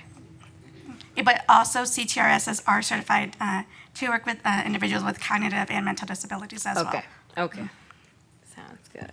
If council's amenable, I would like to see that one kind of looked again in the next budget session. Because that person is like. Let's not kill it yet. No, I'm not saying killing it. I just needed to understand exactly what the definition of the role was. It'd be like if you suffered a stroke and you're trying to get back into society and work well, maybe there's someone who's helping you in your outdoor events. Well, it will be more, with your more needs. so we cater to a whole bigger group of people. Right, a general list of. Okay. Like the Texas Workforce Commissions, when they have individuals that have disabilities and special needs, especially adults, they have people that are like work coaches. They arrive at the job site and work with that individual at the job. And this is kind of what you're saying here. If we have an individual that has specific types of needs or disabilities, such as autism and so forth, that person is trained to be able to work with that person or be on site whenever they have these events, whether it's a summer camp or things like that. They know how to be able to handle any kind of meltdowns or any kind of For example, with emergencies. summer camp, spring break camp, like, it opens a whole new world for individuals with disabilities. Yes. If we had a CTRS, because the That's what ratio I'm thinking too. to supervision changes, the camp rate supervision ratio changes. I would be in favor of that, just because I was thinking about summer camp or any other activities that we do outdoors, You to have one somebody person that. centralized for that specific person or child. Okay, we can certainly. I was gonna say, yeah, I was just talking, like I shouldn't have been, to Councilmember Bear about the inclusive dance that we had. And that is like a perfect example of the times that we could use this type of employee. And so if we can make it more inclusive and we can have them in our outdoor recreations, again, my question would be, why not? Why are we not doing that? I agree. I just needed to understand what the role was. Sure, we can certainly look at putting it back in, and I think there's there's an argument to be made for every single position and every single program. It's always challenging, there's only so many funds, but this is relatively small in the scheme of things, and we can look at putting it back in if that's the I just council's think direction. that since we don't have an actual recreation center, the more activities that we can provide to the residents, the better. So next up is Planning Department. They requested a total of $630,000 and one new FTE. And the preliminary proposed budget, city manager's recommended list includes $520,000 and no FTEs. So do reclasses, is that an open position for anybody to apply to if we reclass a position? Or is it just moving up an employee? Because my only fear is when we rearrange employees and don't open up a position, that could be seen as a favoritism. And I don't want any of that goes back to the morale and the culture of the city and making sure that we support our movements around within the city. Yeah, so you're always going to have some positions that change, that move with the duties that are needed in the organization, that we have to move those around and retitle things and reclass things. This is based on looking at the market for the position, the duties that are being performed, and trying to make sure that the pay is equivalent to the market. So to your point, I think it helps with the culture when you're trying to reward people and take care of them and make sure they're paid appropriately. So that's what we're trying to do with that. And in response to that, can we make sure that whatever we're putting out for the job description is gonna match, so we don't have to do all these reclassifications? I think it's important that the expectations are set from the beginning, and I understand if they do change over time, but I see a couple of reclassifications, and so I just wanna make sure that the city on a human resources level is making sure that we're telling that employee exactly what we expect. Yeah, that's fair. And to your point, you've got almost 400 employees now. We're going to have reclassifications, positions change, needs change, and trying to be clear about that is really important, and we try to do that, absolutely. I have a quick question about planning. Do we always outsource like the land surveying whenever we have to do that? Will Atkinson, Director of Planning for the record. As it relates to surveying, typically, at least in the last couple of years, the line item budget for if the city needs any surveying done is actually in the engineering department. Oh, okay. But myself and Leon, if a project is necessary that the city needs to do some surveying, we do coordinate together. We're just a couple doors down from each other, so. Okay, thank you. Yeah. So we're now moving to Police Department. Why is it so small? Because they got a new safety center. It was just a lot to fit on one page.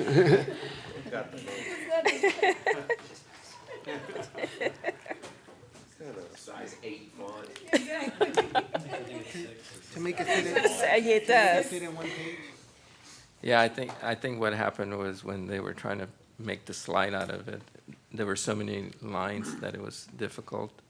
So it may be better to look at your screen. I put in a different font size. Hopefully it just means our police department is well funded.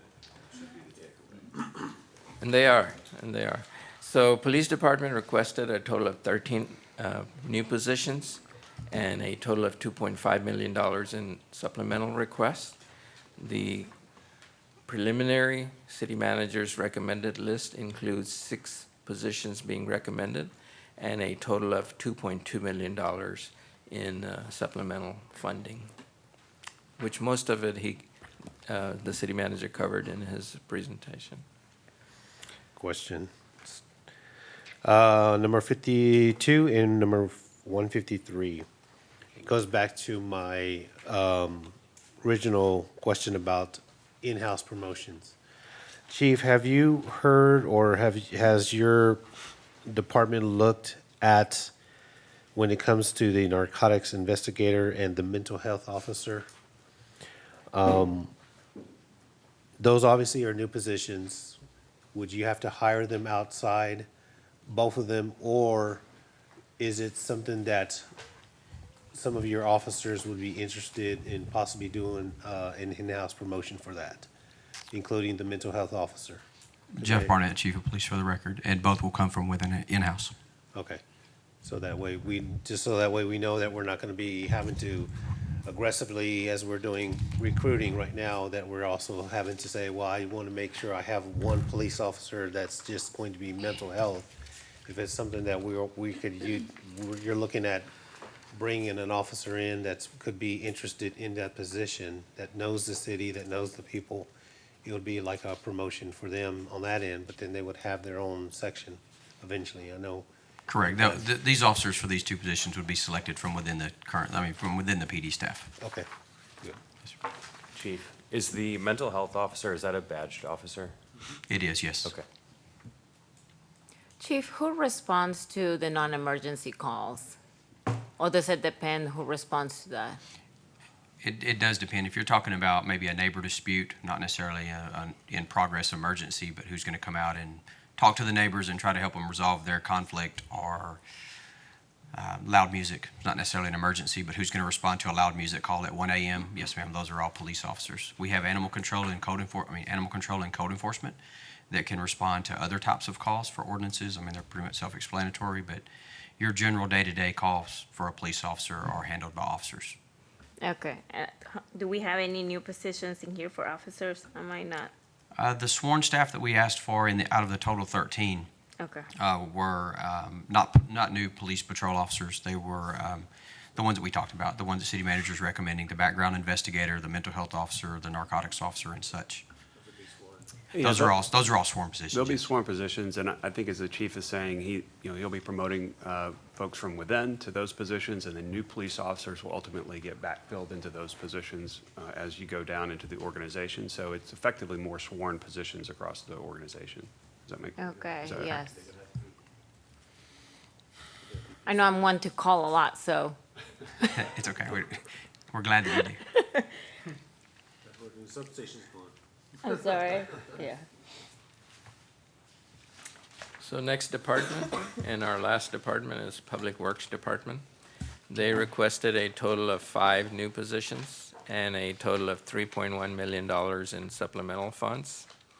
The city manager's recommended list includes 3 new positions and a total of $2.3 million in supplemental requests. I have a question about this. Yeah, I really do like 232, 233, and even 235 and 36. I think these would be ways to save a lot of money as we're growing and we have a lot more heavy-duty equipment. So Harper, 232 line item, 233, the mechanic. I mean, I could see a lot of brake changing and a lot of struts and stuff, hydraulic systems, if this person can do that. And then just with so many vehicles in our fleet, having a tire changing wheel balancer would save a lot of time there.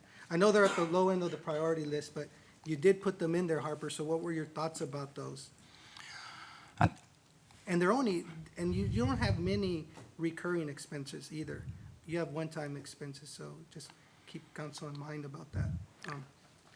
So there was a fleet manager and then a fleet assistant also that we scratched, and we did that before we did this final here. Because talking to the division managers, we felt like we're not ready to be able to, number one, support them in the maintenance bays, as well as we have no room right now. You know, we're trying to outsource and put people outside, and another building that IT has of ours that we're hoping that they move to the PD pretty quick so we can get that back and put all our inspectors out there.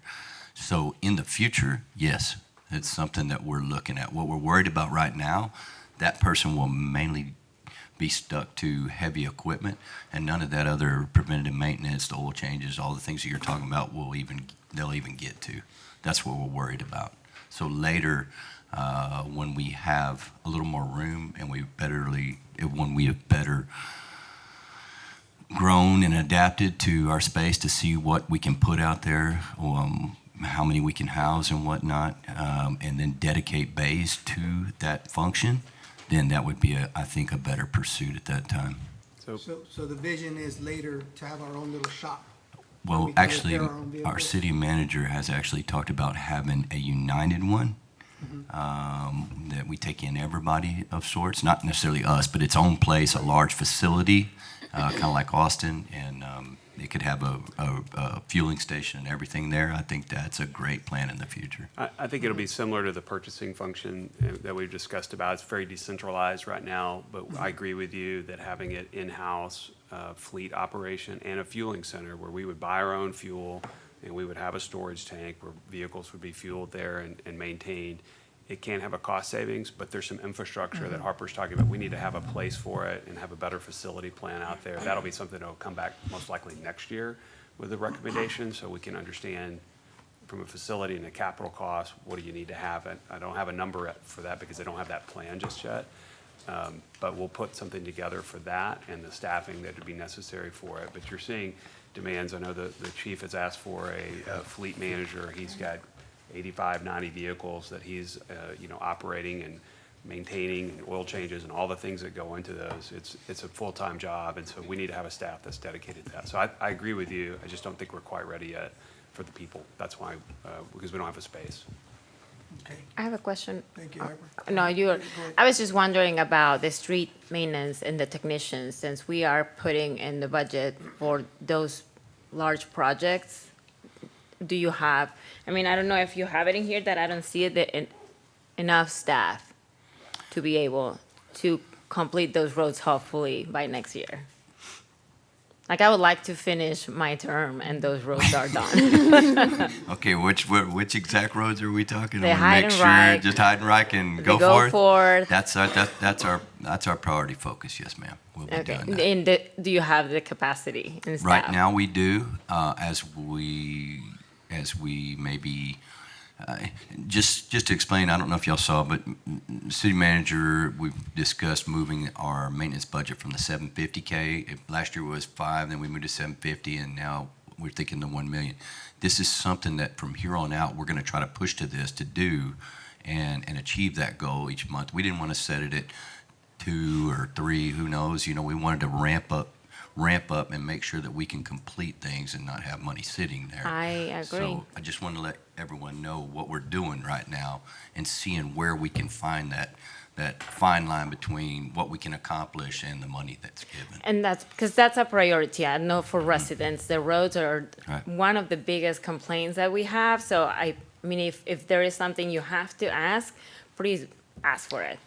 I'm not saying that we are gonna approve everything, but that will be a priority for residents. So if there is any need for more staff members to get those done, If I could do anything, it'd be just to maybe, hopefully we're open to next year if we've better assessed and we do need additional staff. As of right now, we don't, but if we do next year, seeing how we're moving, then it may come to y'all. But right now, they feel like they can handle it with what we have. okay, and I don't know if this will be on the budget, but one thing I would like to see, and that's something we discussed a long time ago, is once we get the budget approved, hopefully, I would like to see the timeline on how the roads are gonna be fixed, you know, and how long, what the status of each of the phases is. Sure. So I think for each one of the segments that we showed you in the budget presentation, we'll give you a specific timeline. That's a great idea. We'll do that. Thank you. I have a question. How do you guys currently lay concrete? How do we lay concrete? Yeah. We call it in. We call it in. I mean, our concrete crews are mostly consisting of our maintenance department. So let's say a sidewalk, for example, over in Plum Creek or something. I'm saying Plum Creek because the trees and the roots there always move the squares. So they'll go and maybe take up 2 or 3 sections. Then they'll go to hopefully nearby other locations where they'll break everything up, form it, get it ready for pour. Then we call in concrete trucks, and then the concrete trucks, depending on their availability, and a lot of times we have to wait for them to be available to give us what we need and to staff a driver that has to move with us and do each job with us, because it's not like you just go dump it all and you're done. We have to get them to go to each site, which is difficult to get them to stay with you, and then go to the next site and stay with you and do the pours. So I assume that's your question about the concrete truck. I'm looking at the concrete There you truck, and I'm go. thinking, how come if we're laying all our own stuff, why don't we have there might be a perfectly good reason why we don't have a concrete You know, truck. these metered concrete trucks that come out have been great, but they are great to a certain extent, but there's so much going on right now that having them available is the problem. And do we pay So, for that? Is that a budget? Yes, we pay for it. It comes out of our. How much do we pay in that? And for concrete? For the truck to come? I'd have to ask Scott. I mean, I can get you an invoice. I can get you invoices for what we pay, but Because my question is, if it's more than the $210,000 that you're asking for, I don't I understand. would have to pull together numbers. Brian, I don't understand why we wouldn't get a truck if we're paying $500,000, or I don't know, I just made up a price, for someone to come out here, and then we're also waiting on time. And if our city has to like break that up, that becomes a liability as well. Unless it's like, okay, we're gonna wait until they're here, and then we're making those people sit and wait while we break up that concrete.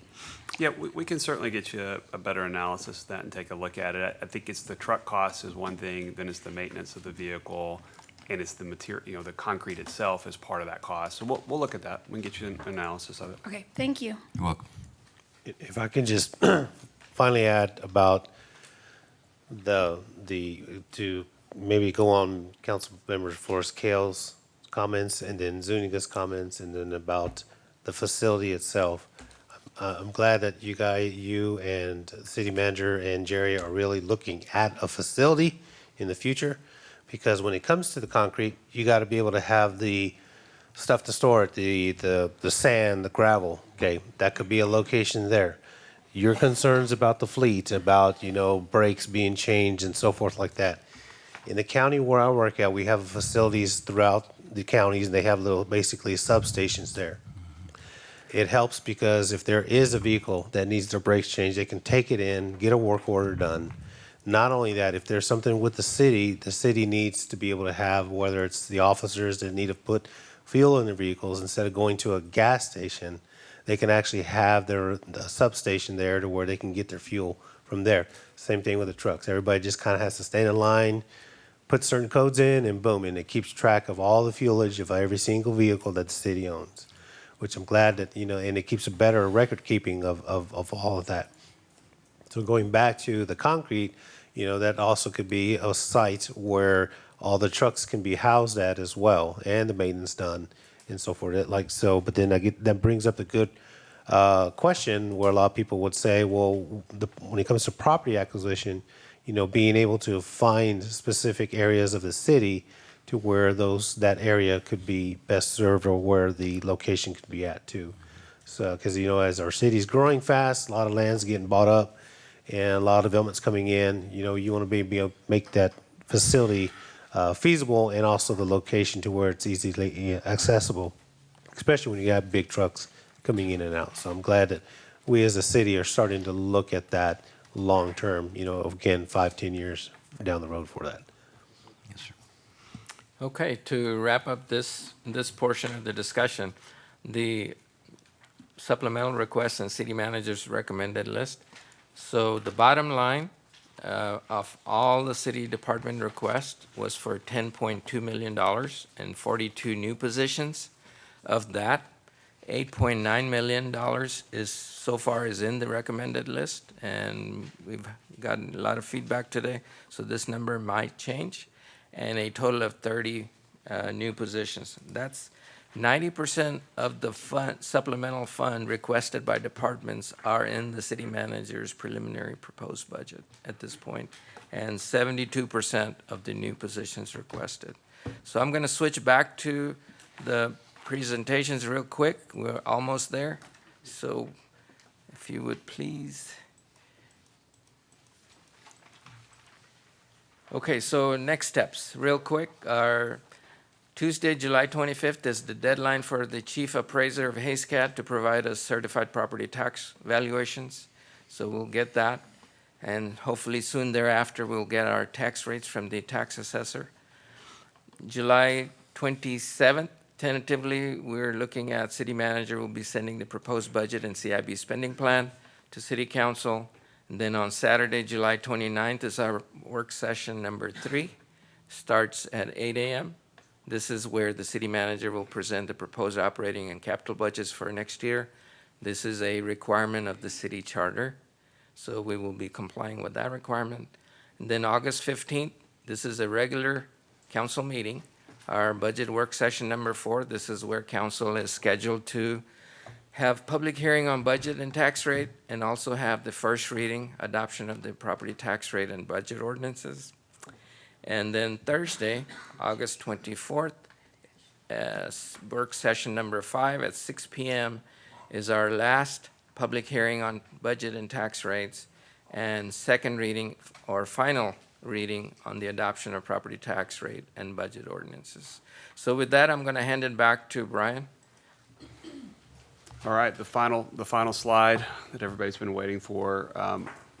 Lots of discussion today, and kind of just the overall questions that I have for you is, are the city council's priorities included in this proposed budget? Does this do a good job of outlining some of the key things that you wanted to focus on? I think in general, what I've heard, yes, it looks like it does for the most part. I know there's a couple of elements, and I do understand on the CIP piece for the infrastructure plan on the east side, we were clearly working on that, but that was really just given to us on June 25th, so just a few days ago. So I just don't have a good number for us, but I will bring that back. I think that's the one thing out of the CIP that I've heard that you guys want to take a look at. I know that we had the question about the fire station in the downtown, so we'll do that. But just in general, are there any other priority items that you want us to look at? Are we heading in the right direction? I really, as I've come in talking to all of you, my commitment has always been no surprises. So when we get back to the end of July, in large part, I think you're going to see the same recommendations, the same numbers. There'll be some tweaks based on the conversation today. But if I'm missing something or there's other priorities that you want to see, now's the time to let us know so we can evaluate those and consider it. I just wanted to make sure, because we discussed it during the visioning workshop, and I don't know if we have a chance to meet before the next budget session and address this. I know we discussed the possibility of that big building, library/rec center. So if we were to decide to move forward with that, will we need to hire somebody to draft, architectural design or a possible scope of what would it take for us to put that on a possible bond for 2024? So I don't know if we need to add that in the budget. Yeah, we can take a look at that. I think there's some limitations with our bonding capacity that I know that Pervez went through with us, but I can take a look at that and have a better answer Yeah, for you. if we cannot do it, then I would like to know, but since it was discussed, then I would like to see if. Is it a combination of also the senior citizens thing, or is it going to be I all think we need to sit all down three? and Yeah, discuss that would the probably whole have to be thing. maybe a possible workshop on that to outline everything. Yes, sir. And We didn't really cover this with you because I think we discussed it a little bit the other night, but we do have funds in the budget to lease some space for parks, for some activities and things like that. And we're looking at, Jerry and I have talked about having some of the staff that are located in the current building over here for the senior center, that they be relocated, which gives them a little bit more room and capacity. Not a lot, but some. We could look at leasing some other space. That's probably the quickest way to provide some kind of opportunities for you. But, I think the joint facility, the number that I think, the mayor was throwing out at the visioning workshop is this is an $80 to $100 million facility with recreation center, library, all this kind of things together. So it's a big number that would be out there that we would have to look at how we would fund it. So I think we may have a short-term solution and a longer term, but I can Okay. give you a better plan for that. I just want to know if we are going to move forward with trying to design something like this, and if we do have the bonding capacity in the 2020, because we probably won't be issuing Okay. any bonds for this if it were to pass until 2025, 2026. You got it? We can give you what's the capacity and some options. Okay? One last thing, when it comes to our parks department, I know we have a lot of projects that we're doing, and we've used, we're combining the county and the city 2020 bond. If we could maybe finally, when we have all our projects from our splash pad to our skate park to any of the upgrades we have, that we can have a final number of actually what's left. So that way, next year, we can say, okay, this is how much is left from all the projects we've done this past 2 years. This is what our portion has been from the bond, and then that way going forward, any other new parks that we are looking at, we can at least have a dollar amount of what's left in the budget or the balance left over from that 2020 bond, so we can have an idea of it. So we have a track right now, I can include that in the weekly report. Okay, so it's in there already. Okay, I may not have seen it then. Okay, that sounds good. Oh, can we budget for new chairs? Council chairs? Yes. Oh, I had thought earlier for a new chair. I agree with yes. Kind of like the ones we saw. against you. And Prosper? Prosper, yeah, okay. Letting everyone know that I'm planting my flag about wanting a new chair. We will get you some nice chairs. We'll add it to mayor and council's cost center. Brian, it doesn't even have to be a nice one that does for all the other meetings that take place. We want those rolled around. Wait, I have a question. Can't we take it out of any unspent budget from the council?